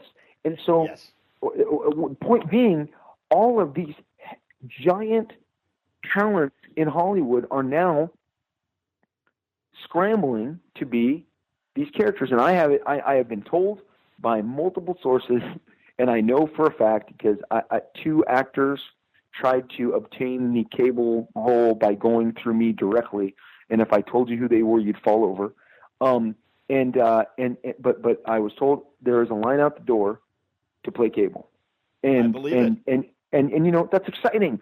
And I know that there's going to be a great there is a embarrassment of riches of guys who are looking to become part of this franchise. And Cable and Domino will definitely enhance it and will absolutely pretty up the picture. I mean, like, if you already love Deadpool, how are you going to love it more? This is how you're going to love it more. Sure. I mean, honestly, you have to have Ryan. Ryan is the key. Sure. He's the center. Absolutely. He is the center, and yet now getting these characters to interact with them, I mean, people's heads will explode. It's coming. And it's like, I'll tell you something they didn't tell me. I'll be honest. Something I didn't divulge. At that test screening, no one told me that the tag was going to run with him in the Ferris Bueller thing. Right. And the producer, Simon Kinberg, was sitting behind me. And Simon and I had talked about Cable for years, and the possibility of working him into one of the X-Men movies. Because I met Simon in like 2013, and he was always telling me, we've considered Cable, so I'm sitting there, I watched Deadpool, I read the script, I was on the set, I think, okay, the movie's over. Oh my gosh, there's another scene. Ryan's walking out. Deadpool's walking out. And then he says, and next time we're bringing Cable. And I was like, did he just say the word next time we're bringing Cable? And Simon reached out, he put his hands on my shoulders, she was behind me, and shook you didn't see that coming, did you? We just told everybody that Cable's coming. And I'm like, I cannot tell you how excited. I was like, it's happening. They're expanding it. And I also, and in that test screening, that was a funny thing. That's when you knew who the comic book people, about 5 guys were like, yeah, woo, yeah. And I was like, okay, so Cable has some fans. Awesome. And, because we were all in the back. We came in and we had the last, we were in the very back dark of the theater, sitting observing. It was really fun. But, okay. So the 90s, these books that connected in the way that they connected, there's an audience built in for them. They'll give these a shot. I was telling my buddy, I said, I'm not sure anybody will know what a brigade is. And he goes, nobody knew what a Doctor Strange and a Guardian of the Galaxy was until their first trailers came out either. And I'm like, point taken. Good, done. Because, again, my wife's like, is Doctor Strange a new character? Where did he come? I'm like, babe, let's talk Doctor Strange. He's one of my favorites. And he's going to work phenomenally. And, again, but we're still mining Stan Lee territory with Doctor Strange, Stan Lee, Steve Ditko. I said, yes. It's a 1960s property, and again, it as with especially the Steve Ditko stuff, way ahead of its time, especially visually, but you go, Marvel is still a Black Panther with Black Panther coming. You're dealing with a 1960s property, absolutely. Which yes. It's a legacy property, it's a legendary property, but the 90s was a different time, it had a different vibe, it has different fans, and it's just, I believe that whether it's cartoons, whether it's movies, television, there's a whole lot of mileage, and when I mean mileage, I don't want to do them a disservice. It's fan base. Like I said, I've seen them, I've touched them. You go on the convention circuit, it's basically a campaign trail. You're meeting people. I do different cities that I haven't done, and so I'm always getting new input. And you listen. Honestly, I don't know. Being on the road connects you more to what's actually going on in the marketplace than anything. And that's one I now find, like, convention touring is essential. You got to get out and meet with the public and listen to them, because their habits change, and what they like changes. And I know for a fact, I'm a much different buyer than I was 5 years ago, 5 years before that, So I will take a breather and see what John wants to ask me. Okay, we're going to take a break and tell you about our sponsor, of course, In Stock Trades at InStockTrades.com. Great stuff from Rob Liefeld from In Stock Trades at very reasonable prices. Things like the Youngblood hardcover, Volume 1, 45% off, $19.24. I forgot Joe Casey wrote a bit of early Youngblood. Of course he did. There's other things like Deadpool Classic, Volume 1, including great work from Fabian Nicieza, Rob Liefeld, Mark Waid, Joe Kelly, and others. Joe Madeira, Ian Churchill, Lee Weeks, Ken Lashley, Ed McGuinness. 42% off, $17.39. You can get Avengers, I Am an Avenger, Volume 2. The trade paperback is 42% off, $14.49. You can get, there's the Deadpool Core, Prelude Premium Hardcore, and also Volume 2. Both are 42% off, $11.59.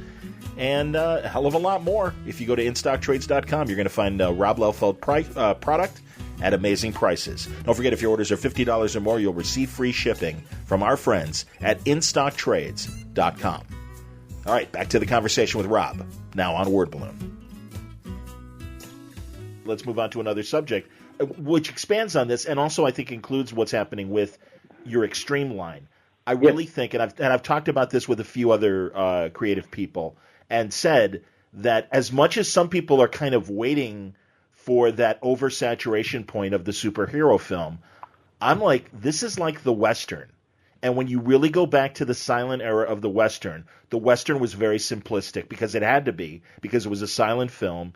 They pretty much had to lean on the action. There was a little bit of characterization. But if you look at each decade, the Western got deeper, and certainly by the 50s, which was a good 40 years after starting in the silent movies and stuff, that's really when you saw the big leap, and you really got into psychological Westerns and character motivations beyond white hat, black hat fighting each other. And you got more romanticized villains that it was like, oh, this guy actually has some depth to him, and you could even like this anti-hero.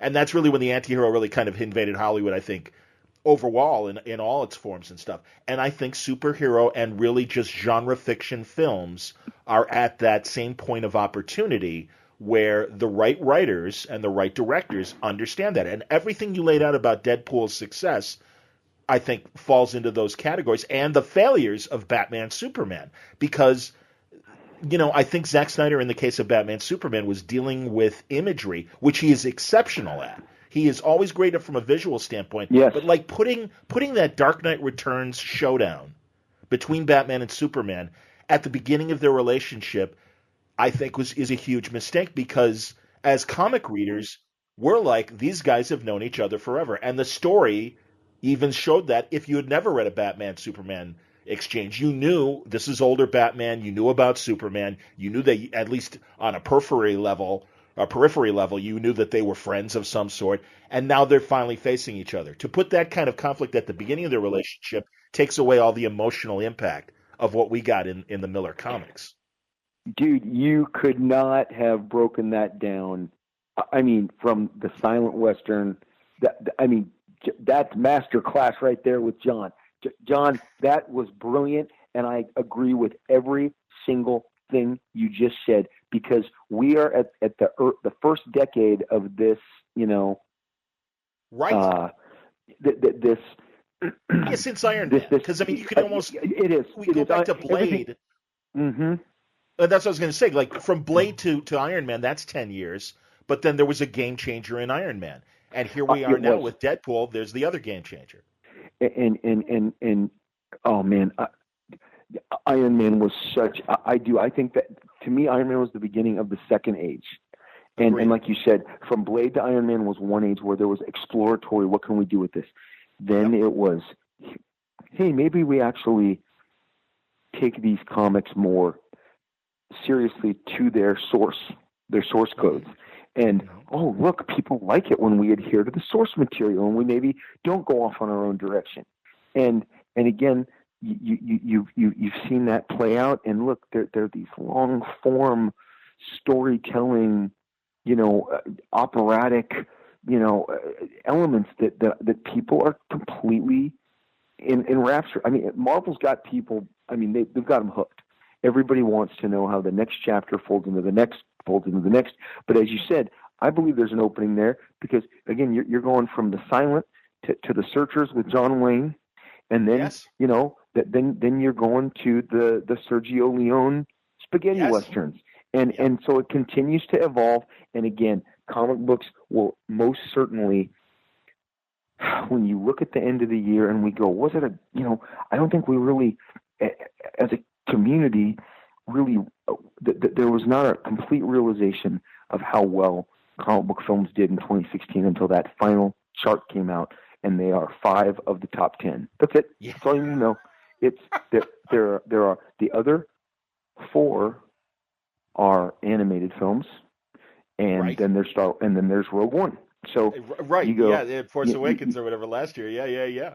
Or it's certainly the end of the year with Rogue One. Yeah. You go that it's 5 comic book movies, cartoons, and Star Wars. And so you go, these are the films that are winning the day here, and they are. So on the flip side, you talk about Superman, Batman, you talk about Suicide Squad, movies that people thought that were disappointing, that still made ridiculous amounts of money, which means people paid to go see them again and again and again and again. Yeah. And I'm telling you, I tell people all the time, I would not sleep on DC Comics, Warner Brothers. If they find the right mix, I mean, people are almost spending equivalent to Marvel dollars to see bad DC films.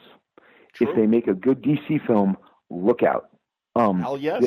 Yes. I mean, Snyder's Dark Knight films were the barometer until Avengers came along and knocked them off their keister and said, we're the new peak of the mountain. And now everyone's chasing that. And I'm like, again, I do believe, especially when discussing kind of the potential of the extreme universe,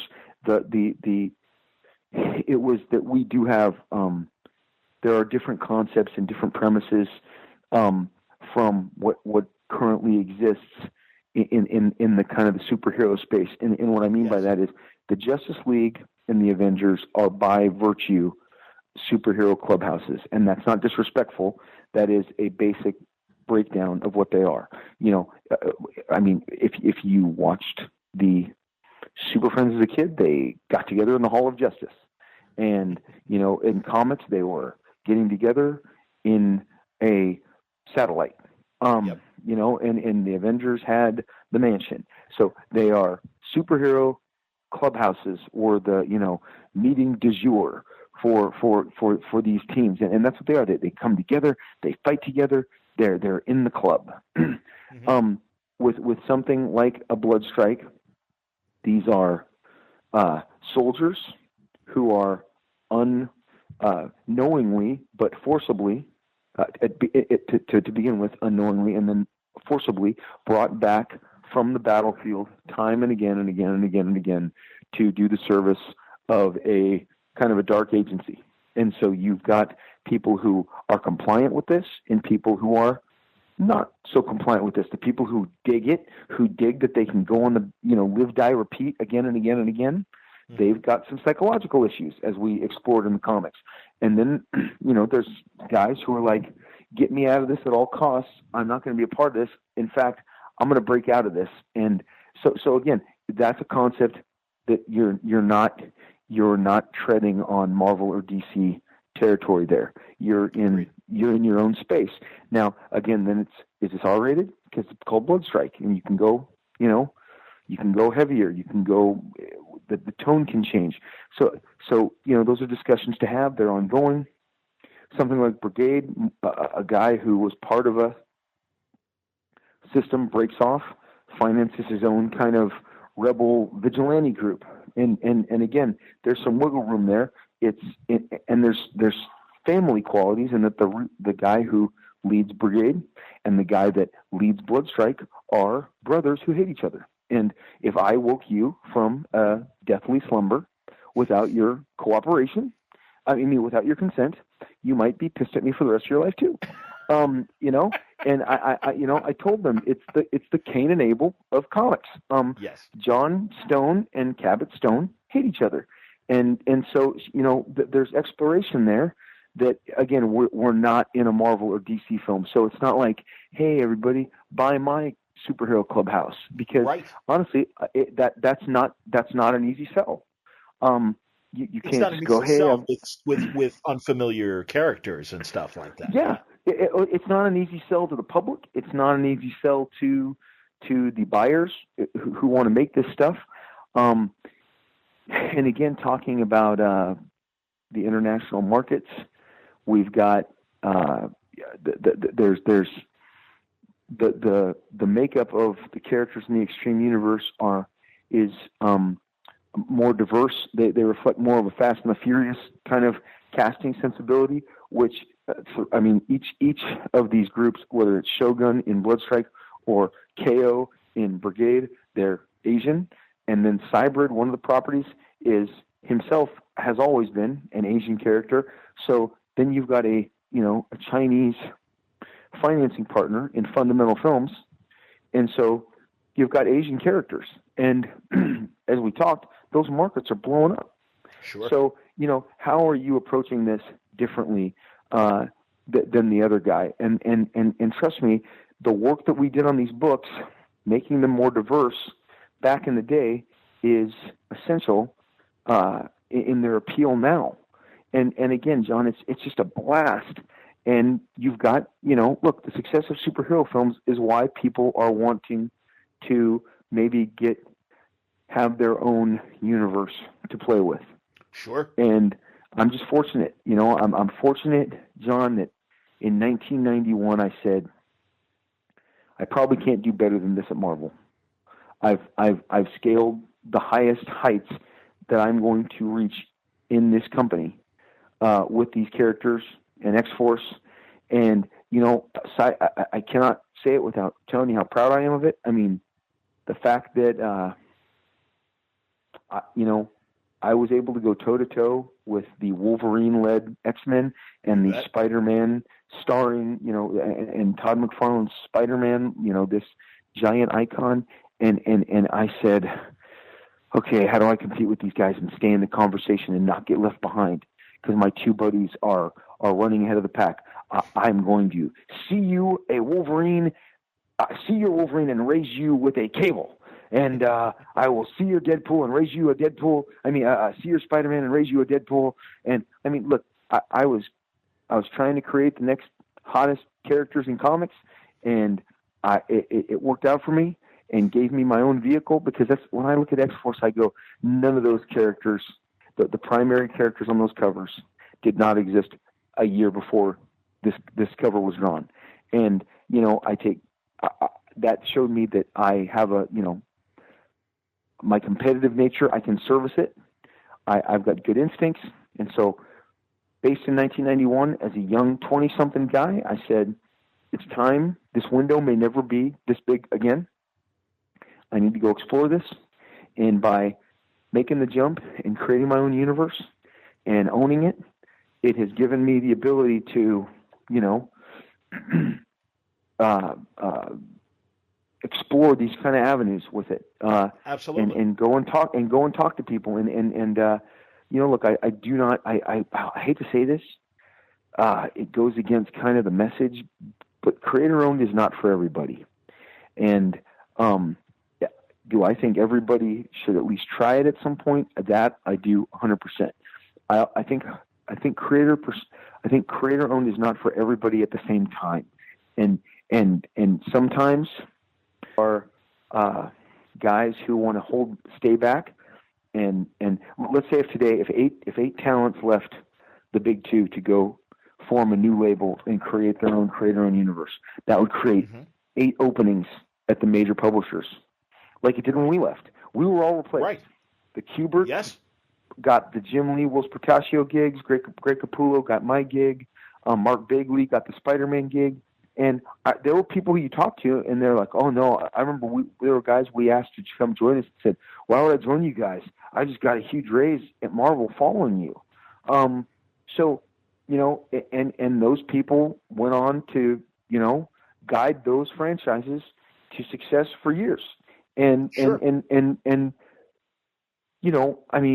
wasn't in the cards for every creator to create equally at that time. That's when we learned about you can't recruit everybody. You just can't. No, not everybody wants to come. And it's actually in other people's benefit to maybe do Batman right now and not do Rocket Man for Image Comics, Right. Absolutely. But I think you guys, go on. You go ahead.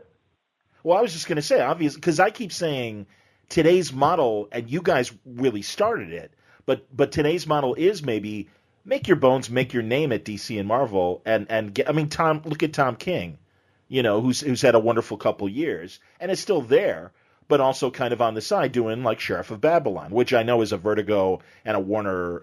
There's participation. The Vertigo deal has changed and stuff. John Hickman's a better example. Goes to Marvel for a couple years and really, makes his mark on Fantastic Four and all the other imprints that he worked on and stuff. And then, is quietly like, oh yeah, by the way, I'm doing this creator-owned stuff. And now, is able to really focus on his image work because he built his audience at Marvel and DC, just as you guys did at Marvel. And then, it was timing too, because like you said, the market was huge back then. Yes, there were the speculators, but again, there was this wave of teenagers and young teenagers that really loved what you guys were doing and were happy to follow you. So that's the thing. I think it's build your base and then don't stay too long because, hey, you've got the opportunity to grab that audience and take them with you on a trip. But again, it's still timing. Obviously, the timing now with the success of Deadpool makes your Extreme deal very, attractive 100%. to these people. Yeah. And you know what? What we're talking about really, what it breaks down to, listening to what you're saying with the other creators that you mentioned, it breaks down to free agency. And I got to be honest, every summer when the free agents come, you wonder who would benefit from a change of scenery and who wouldn't. And I got to be honest, I thought Russell Westbrook should have gone and left and explored other options. But now you look and you go, best thing you ever did was stay with the Thunder. There you go. And I think it's somewhat like what we're saying with some of these guys. Sometimes you got to evaluate and go, it's not my time to go to a new city yet. And a new city being a creator-owned. Maybe I double down and expand what I got here. And again, man, that really does break down to career management and instincts. And but we proved to have, in hindsight, again, John, I know people wanted to punch 20-something-year-old Rob Liefeld in the face, but I would love to go. I would love to go hang out with that guy because he had some big ass balls. And you did. I didn't. Well, let me tell you something. There were guys who I didn't understand their hesitation, why they were not embracing coming to Image. Even a couple of the guys who became Image founders were very hesitant about coming over. And I've mentioned it in the past. It bears repeating. I was a single man living on my own. I did not have a family to weigh me down. I now, in hindsight, see that many of their decisions were, and their hesitations were based on, being responsible adults. Am I being responsible for my family, breaking off and doing this? And I respect them tremendously. But like I said, Rob Liefeld now doesn't have the same big balls that 20-something-year-old Rob, because I've run out of I had more chips at the table. I had less to lose and less to risk. So again, but I do go, that reckless, crazy Rob did some cool stuff, and old Rob benefits from it. And so I've always said I want to go high five him and say, good job, buddy. I mean, I know you took it on the chin, but those were some good moves. And it gave me this, universe that I can now, dictate its terms.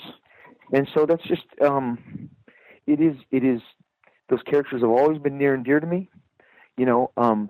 Remarkably, again, I have so much artwork from that era that I would not sell. And I followed the model of, I always heard that Walt Simonson doesn't sell his artwork and has kept a bunch of his runs.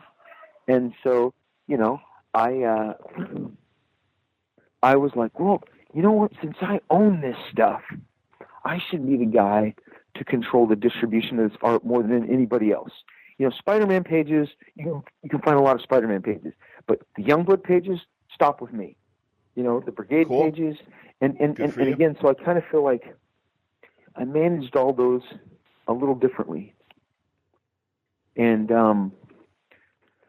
it was able the point when I say they're near and dear to me, I was able to just kind of nurture them.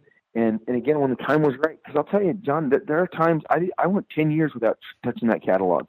There was not, it was not time. It was not time. Yeah, talk about that period. Yeah. Because I am interested in that middle time, because you're right. Man, early Marvel films, there was a strategy, and Avi Arad was not shy about telling you what it was. He planted a flag at the reason you've got a divided Marvel is because he planted a flag at Sony, at Universal, at Fox, and there was one more. New Line with Blade and Universal, Fox, Sony, whatever. I mean, 3 studios and New Line, which had Blade. Okay. Okay. And so you go, and by doing that, when you went and met with anybody in the early 2000s, they're like, we're not really looking for superhero stuff. We have some Marvel properties. Was what you heard again and again. And you know what? Knowing the trepidation on those people's parts, because you gotta understand, it's more than a great idea. You got sometimes the timing of what you're selling is more important than what you're selling. And if you're looking to make a film, look, I love motion pictures. They're not just commerce to me. Like I said, I love them. But when I love something, I look to watch it again and again and again, and I use it as inspiration and motivation. And so I love films and I love television, and I would love nothing more. Like right now, I would love nothing more than a 10 or 12 episode, Youngblood order, and tell the whole story and explore it like Westworld, like Game of Thrones, because that long form storytelling it's so appealing to a creator. But I would think so. Yes. But you know what? There hasn't been a superhero one that has that has succeeded. Heroes had one great season, and then everyone else looks at Heroes as kind of it underachieved from there. Absolutely. But there were other factors like the writer's strike and things, but that happened in the middle of the run. Because, don't you think that what DC and I don't mean to interrupt, but don't you think what Warner Brothers is doing with the CW shows and the Netflix shows are showing a level of success? So now Marvel. Or are you saying back then? No, I'm saying, and so now, so back in the film world, Avi, it was brilliant. And I'll tell you a story. Your listeners may not know this. Mark Silvestri and myself had both gotten very far along in our contract negotiations with Fox when Fox had their Saturday morning, and actually they had a weekday strip. They were a powerhouse in the 90s when there were afternoon cartoons from 3 to 5, Monday through Friday, and then they had their Saturday morning block. Well, there was obviously the X-Men cartoon that was number one, and then Power Rangers, which was number one. But they were looking to, by the mid-90s, I think maybe doing the Marvel stuff had been more expensive. Marvel was very aggressive in syndicating their Fantastic Four, Avengers, Hulk cartoons. So now that they were on all sorts of different, syndication channels, not necessarily Fox. So Fox was interested in maybe the next superhero franchise. They had pursued myself and Mark, and it was going to be kind of like the Image Comics Power Hour. And it was going to be a half-hour Cyberforce and a half-hour Youngblood. And we were very far. Mark and I knew of each other. We knew Fox's desire to pre-package us and put us together and run as a block. And it was 1996, San Diego Comic-Con on a Saturday afternoon.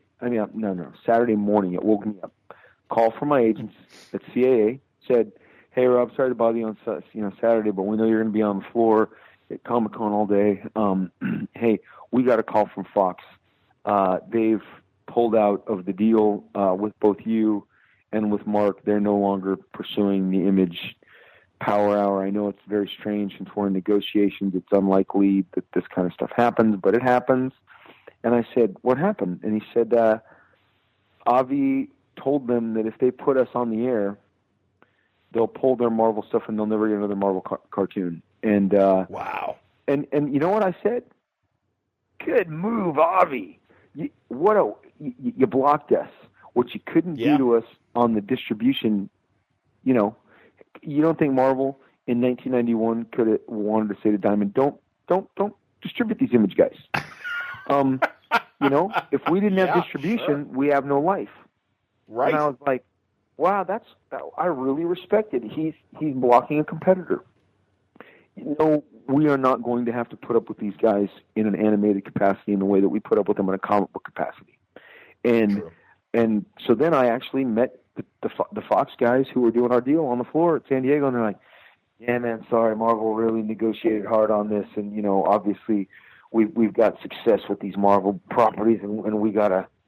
And you know what? Hey, John, maybe we were being used as a negotiating ploy all along. It's always struck me that, you know, maybe both sides had something to gain from dancing with us. I hear you. But I remember I bumped into Mark on the convention floor, you know, about 11 a.m. that you get the call too. Yeah, man, that sucks. And you go, okay, moving on. That avenue is no longer available to us. But what I then saw Avi Arad do is do it in the film world and block everybody from the studios. And like I said, Spider-Man and Ghost Rider at Sony, X-Men, Fantastic Four at Fox, Hulk at Universal, Blade at New Line. I mean, you walk. Obviously, Warner Brothers isn't an option. That you can't take your stuff to them. They have the DC catalog. So now you got enough. You basically got Paramount. You know, and Paramount danced with the idea of superheroes. Never did them on their own. Distributed the early Marvel stuff before Disney bought it, but didn't pay for it themselves. That was all in Marvel's time. They just literally did the distribution. And, you know, they'll now tell you we have the, you know, Transformers Hasbro line of toys. That's what we use. And so, you know, that's their, you know, kind of superhero universe is the toy line. So in TV, what you have now is, okay, so CW is locked. They have all the you know, their wall-to-wall superheroes. Yeah. They've got the DC stuff.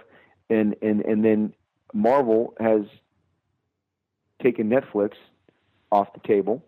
And I don't, you know, you'd think that someone else would be stepping up. But again, you've got I said this an hour ago. It's a two-man game. It's Marvel, unless you say the words The Walking Dead. And then you go, there's this Renegade on AMC that gets ratings higher than both of these combined. Absolutely. You know? Absolutely. And so I mean, but again, they go, well, that's not superheroes. And again, that, you know, it's adventure, horror, fantasy, whatever they categorize Walking Dead as. But, you know, Netflix, and even earlier I meant to mention the Daredevil and the Luke Cage, those are more R-rated properties. When you know, Daredevil definitely has more edgy violence and agreed. You know, so does Luke, absolutely. Yeah. So even I mean, Jessica Jones, from a psychological standpoint, there's a lot of gore in there. Jessica Jones was really R-rated. You know. Sure. And again, so I mean, we're getting more of that. I mean, Game of Thrones is the most popular thing on television, is 100% R-rated. So it goes so far beyond Deadpool in terms of in cinema. But again, cinema is cinema and television is television, and so they do exist on different distribution channels and entertainment worlds. But I just think with this creating a universe and having it available, you also have to go, is it worth my time to knock my head against the wall because a firewall has been built? 4 studios are engaged with Marvel properties, and then there's Warner Brothers. You don't have a lot of options. And so, John, it was like, this is not going to be something I pursue for a decade. I hear you. Interesting. Okay. And so you know, that's not a good use of my time. What I did is I wrote some screenplays based on my characters as practice. If I'm going to write a screenplay, I should probably own the content of the screenplay. So I'm going to use my characters, and my manager is in I think 2014 he was on like the the Blacklist Manager of the Year. He sold like 16 spec screenplays. He's a really good. He's a great, script whisperer. He really the best notes, the best input I've ever gotten. And he managed the Blacklist TV show deal. Oh no! There's a thing. Let me clarify. There's an organization called the Blacklist. Yes, go on. Explain that, please. And all of the if you're on the Blacklist at the end of the year, that means you've made you're one of the top spec screenplays. The Blacklist is all new writers, screenplays written on spec, and then they at the end of the year there's unsold Blacklist and sold Blacklist, and they give a special the top 10 unproduced screenplays of 2016 or the last 5 years. But I mean, it's a website. You can submit your scripts to get read and graded by professional screenwriters. So anyway, it's a podcast as well. I've heard audio productions of these unsold scripts, and they're amazing. Great stories.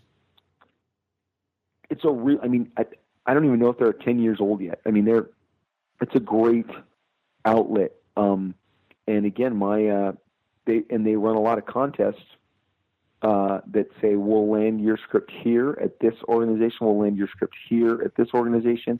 And my manager, his name's Brooklyn Weaver. He has his company is called Energy. And he, again, in 2014 sold 16 screenplays on spec. It was the most anyone sold. He outsold entire agencies. He, as a manager on his own, outsold CAA and WME. And all I'm getting at is he would always read my screenplays, give me input, and just great guidance in terms of how to shape a better script and screenplay. So that's while I was doing comics, the last 10 years, in my spare time, I would develop some of these. I may or may not have included one of them in this deal. You'll find out eventually.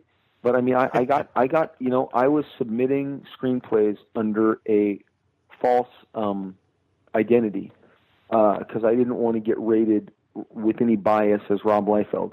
And when I started in 2012, my first screenplay got a C, because these guys, you pay $40 to get a detailed critique of your script, coverage, what they call coverage. Oh, excuse me. Yeah. Okay. No, it is. And is coverage? There we go. Coverage is a breakdown of your script.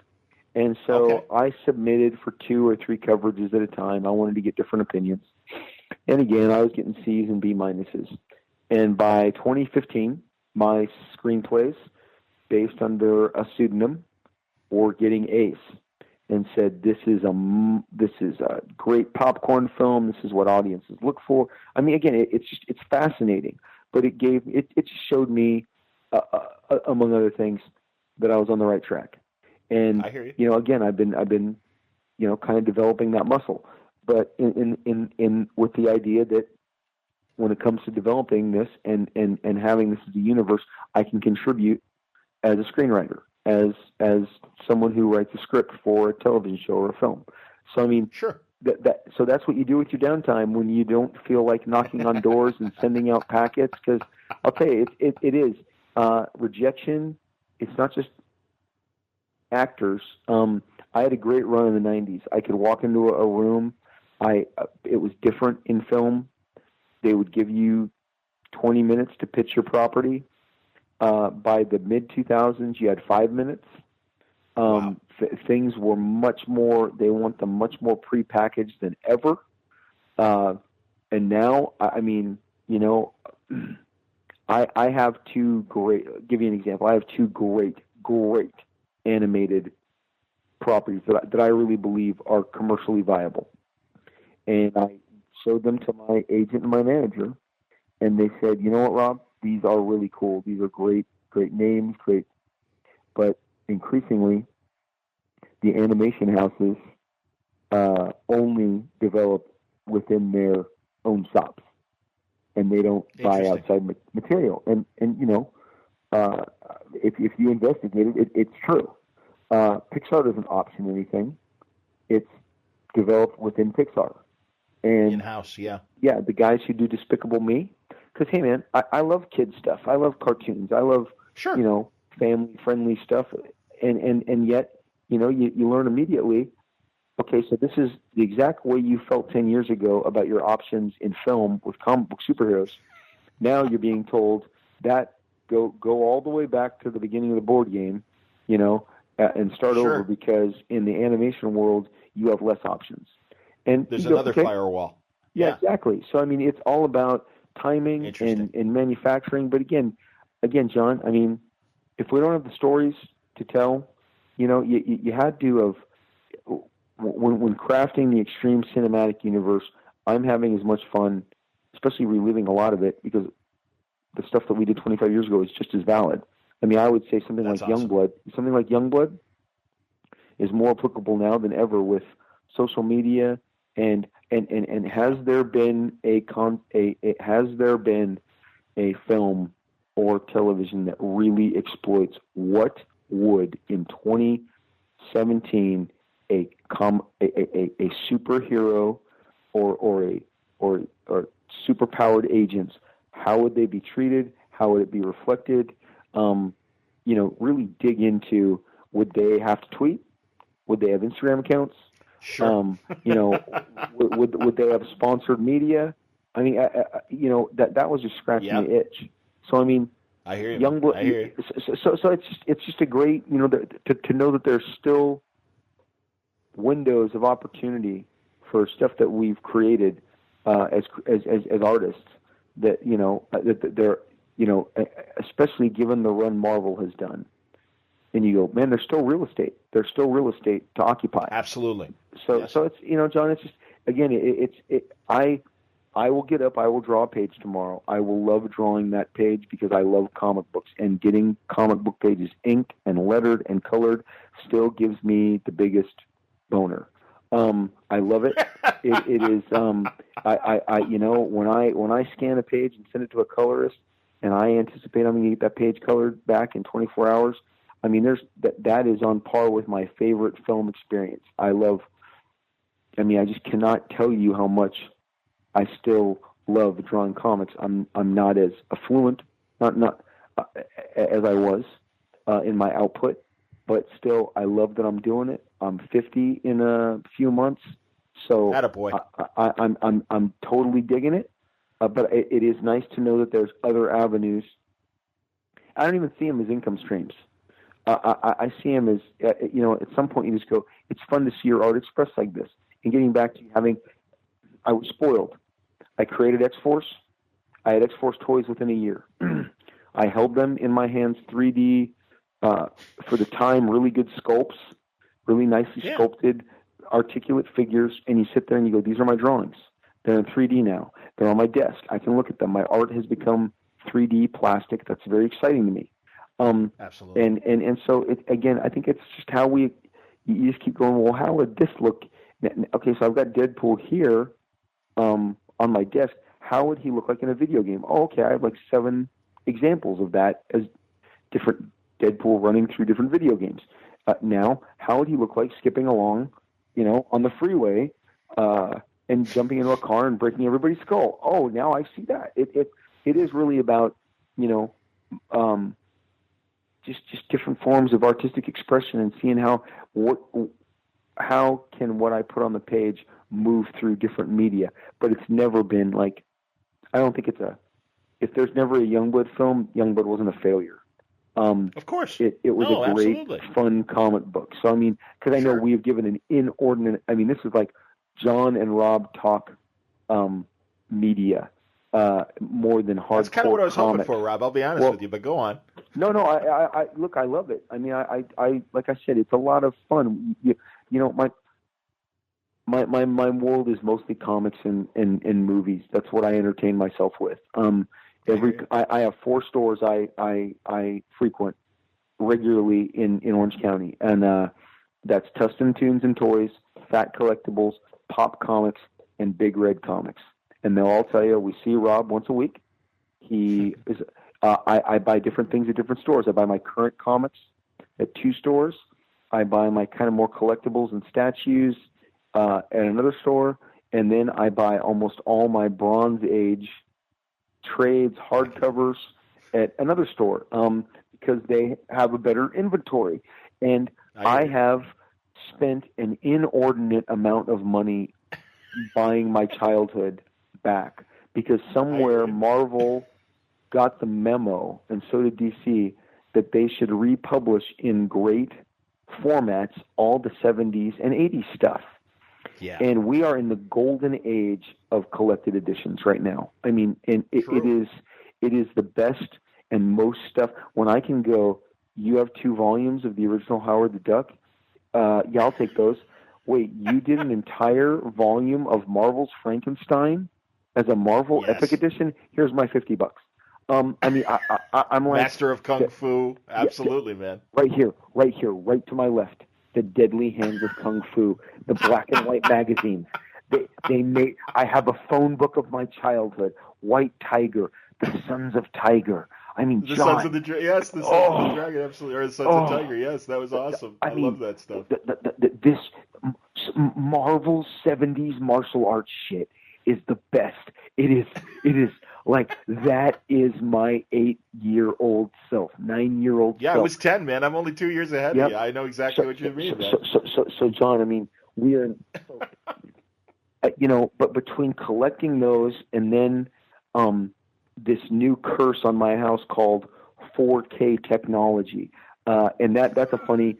So I go to the Target the afternoon that the Deadpool DVDs come out, and I'm buying the special 10. I'm buying the one with the postcards. I'm buying up all my different Deadpool variant Blu-rays, and then I see this one that says Deadpool 4K. I'm like, oh, cool, 4K. That sounds awesome.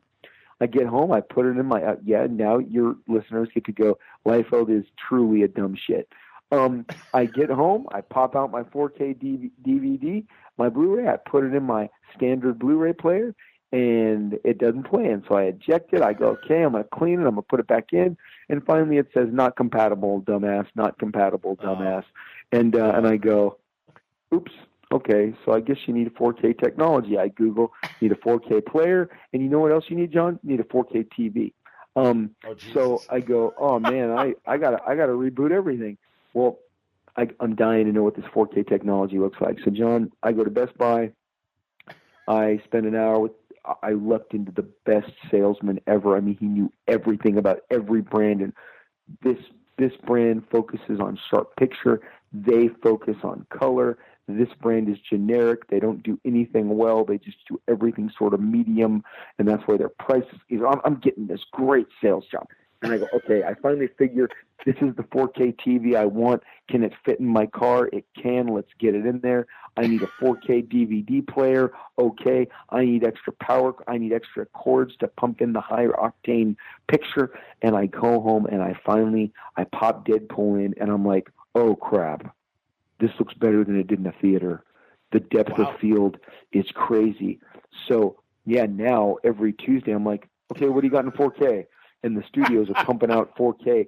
And it's 3 weeks ago, Gareth Edwards said he knows that Lucasfilm is sitting on a 4K print of Star Wars, Episode 4, A New Hope. And I'm like, I need this. I need this in my life now. Because I'm, even my wife goes, okay, I see it. But like, I've got so many that the other night I'm like, oh, so they made a 4K version of Angelina Jolie's Salt. Okay, I'm not sure I love this movie, but it's 4K. I'll buy it. And so it's at my house, and it's running. And John, the picture is unreal. And I mean, there's obviously this is a way that they're expanding our investment in more Blu-rays and more home entertainment. Oh God, yeah. And John, I'm sold. I'm in. So I got my Deadly Hands of Kung Fu from the 70s, Marvel Omnibus that cost me an arm and a leg, a couple hundred. And then I got my new 4K everything. And then I get my sketch pad on my lap, and I kind of look at my Omnibus, and then I look at I've got my 4K movie going, and then I'm drawing pages. That's basically 6 days a week in the Liefeld house until the afternoons, until I'm going to a basketball game or a soccer game with my kids.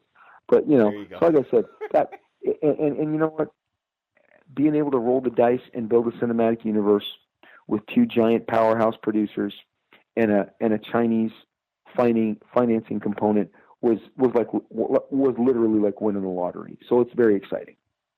That's awesome, man. No, I honestly, and I really am.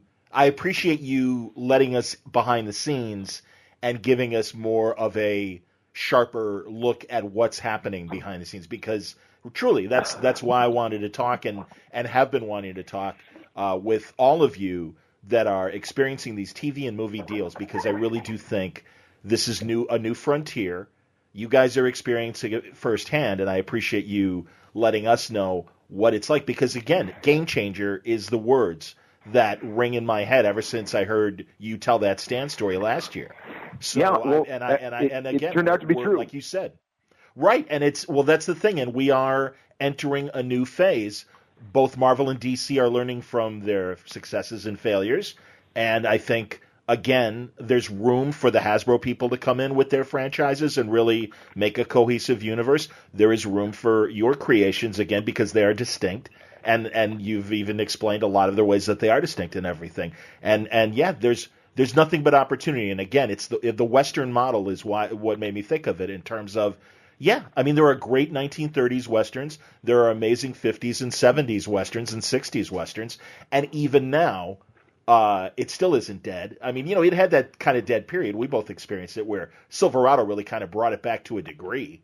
Yes, and then, 100%. But only really as a single movie. And it's just kind of, bopped in and out. But again, it was like, yeah, that was like literally 70 years after those first silent Westerns and stuff. And that's why when people are like, yeah, there's too many properties. And I think 2016 too has shown the genre has resiliency if you give them something new and something compelling to watch. And it's like, sorry, I think superhero and broadening it more to include Walking Dead and even a lot of your extreme ideas and stuff. And that's why I like genre fiction. I like that as an umbrella. Yep. And you're 100%. But yeah, there's room for new stuff. Again, John, you know your stuff. You're like me. I don't bring bias to the table. I want facts. I want results. It's like the science. You've got to apply the science at some point, and not. I mean, there's guys in every field that are wishful thinkers, and they think, well, it's only going to turn out this way. No. You got to take in all the risks. You got to take in all the downsides, and then you got to look at it as objectively as possible, and not be a complete homer. And everything that you're talking about in terms of how and what I mentioned, what I call available real estate. To go toe to toe with Marvel and their what I call PG-13 family film brand, they're 12 chapters into. I mean, these fans are invested in them. You're not going to knock them off their perch. They have that space. Does DC Warner Bros. have room to go into like an R-rated realm? I think they actually they have a great many opportunities.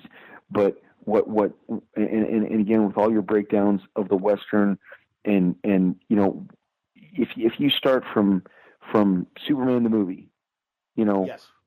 So we're not even 40 years into it yet. And there have been great lulls. There were time from about around the time of Blade to 2000's X-Men. There were 3 years of no superheroes. The Hollywood didn't think they worked anymore, so they just turned it off, and no one was taking a risk.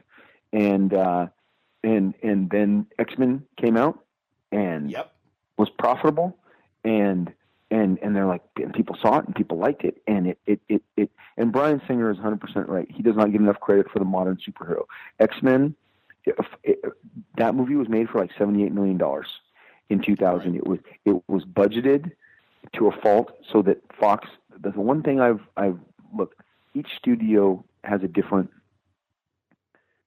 approach, and Fox's has always been be very frugal. They budget their movies very carefully, so if it does not work, they do not they don't go down with the ship. And it doesn't hurt too bad. Sure. Yeah, and they're not extravagant. They don't go overboard. They always meticulously go, no. I mean, we talk again. Deadpool's a $58 million R-rated movie. Yep. Even their biggest blockbusters, maybe a Disney or a Warner Brothers would spend $225 million on a new Planet of the Apes movie, and their hard line is, we got to get in and out of this movie at 150. We're not going $75 million above this mark. This is where we draw the line. But getting back to the I remember talking to our good friend Heidi McDonald in January, and I interviewed her because I love Heidi and she's brilliant. And we were talking about the coming year, and that there were 6 comic book films, all from the majors. And she said, "Do you think there's one that's going to falter?" And I said, "Well, there's common knowledge says one of them will fail, and in retrospect, none of them failed. The one that did, I'll tell you what wiped out was the Turtles, the sequel to the Turtles, after a very successful. Oh, that's a good point. Relaunch. The follow up to the Turtles got good reviews. People liked it more, and it didn't. Cause I remember my kids dragged me to the first one. I've always liked the Turtles, but I wasn't necessarily as interested when they relaunched it, when Bay relaunched it, but they dragged me to it. I thought it was really well done. I thought it was aesthetically pleasing. It was fun. It was funny, but I'm not sure I would count it as a superhero movie. I lumped it into this conversation, but the 5 that are in the top 10 are the uber successes.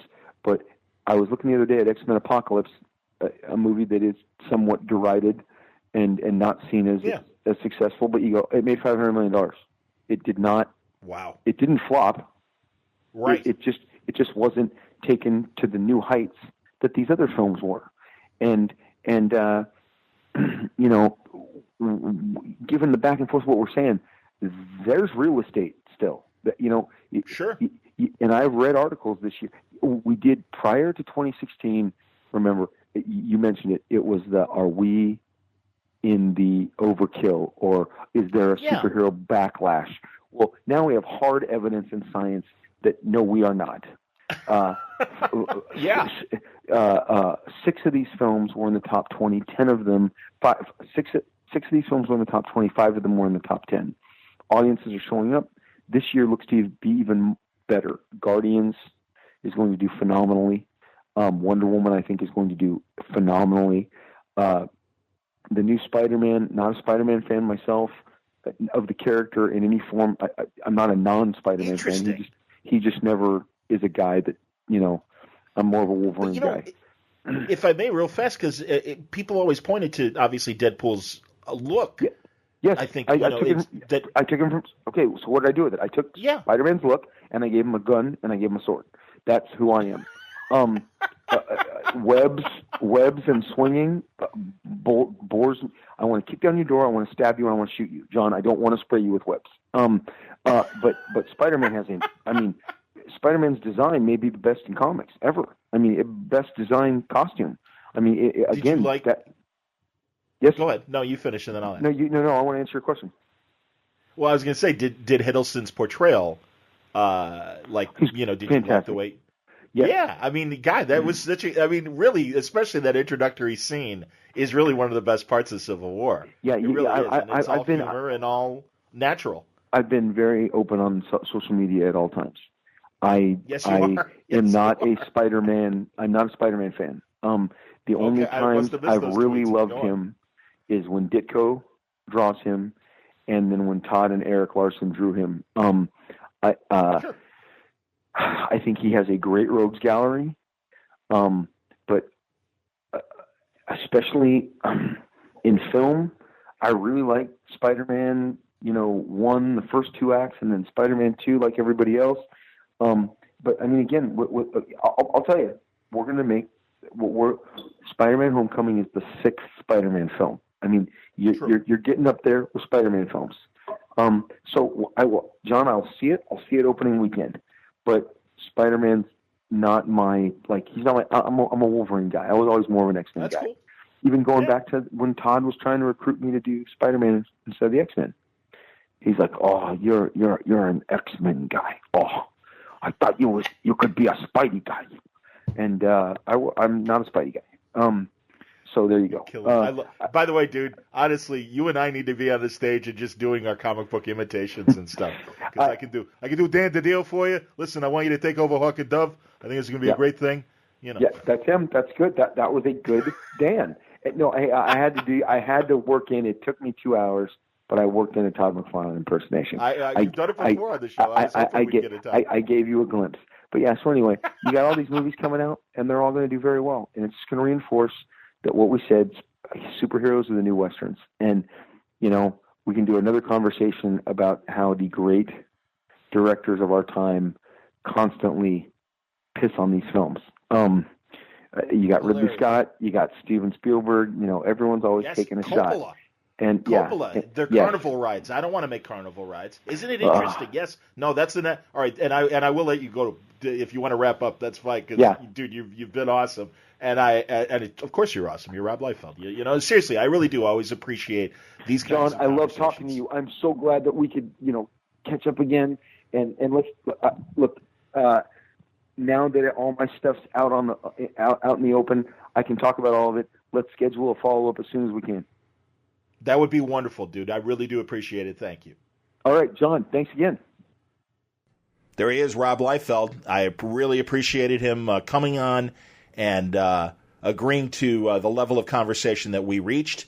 And I let him know beforehand. I'm like, I really want to talk about what's going on with movies and TV and everything else. And he delivered. I thought it was a tremendous conversation. Great way to start 2017, which, again, despite my disappointment of how 2016 ended, I am optimistic with what's coming. And certainly hope you will help me achieve those goals by joining the League of Word Balloon listeners. Thank you again, League, for your support. Thank you for listening to this great show. Again, if you've got an opportunity to help me out, you go to wordballoon.com, click on the Patreon ad there, and it will take you to my Patreon page.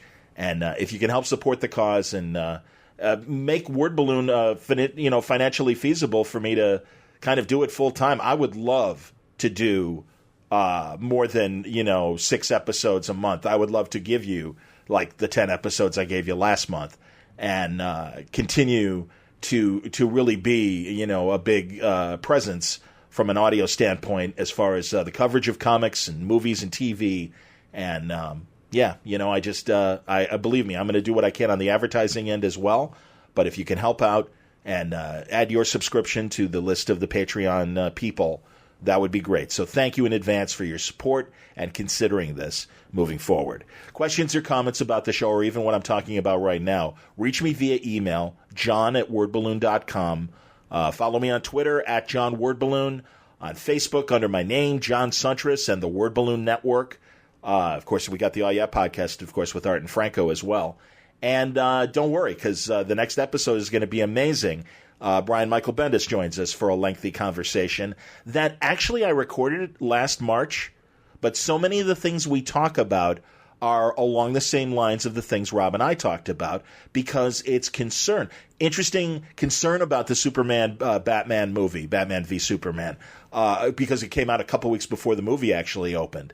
And again, that concern about R-rated movies, and as we kind of enter this, what's relatively been this PG-13 safe route, but now with Logan and certainly last year's Deadpool, it's interesting. And also it kind of touches back to things we were talking about with Danny Fingeroff in December as well.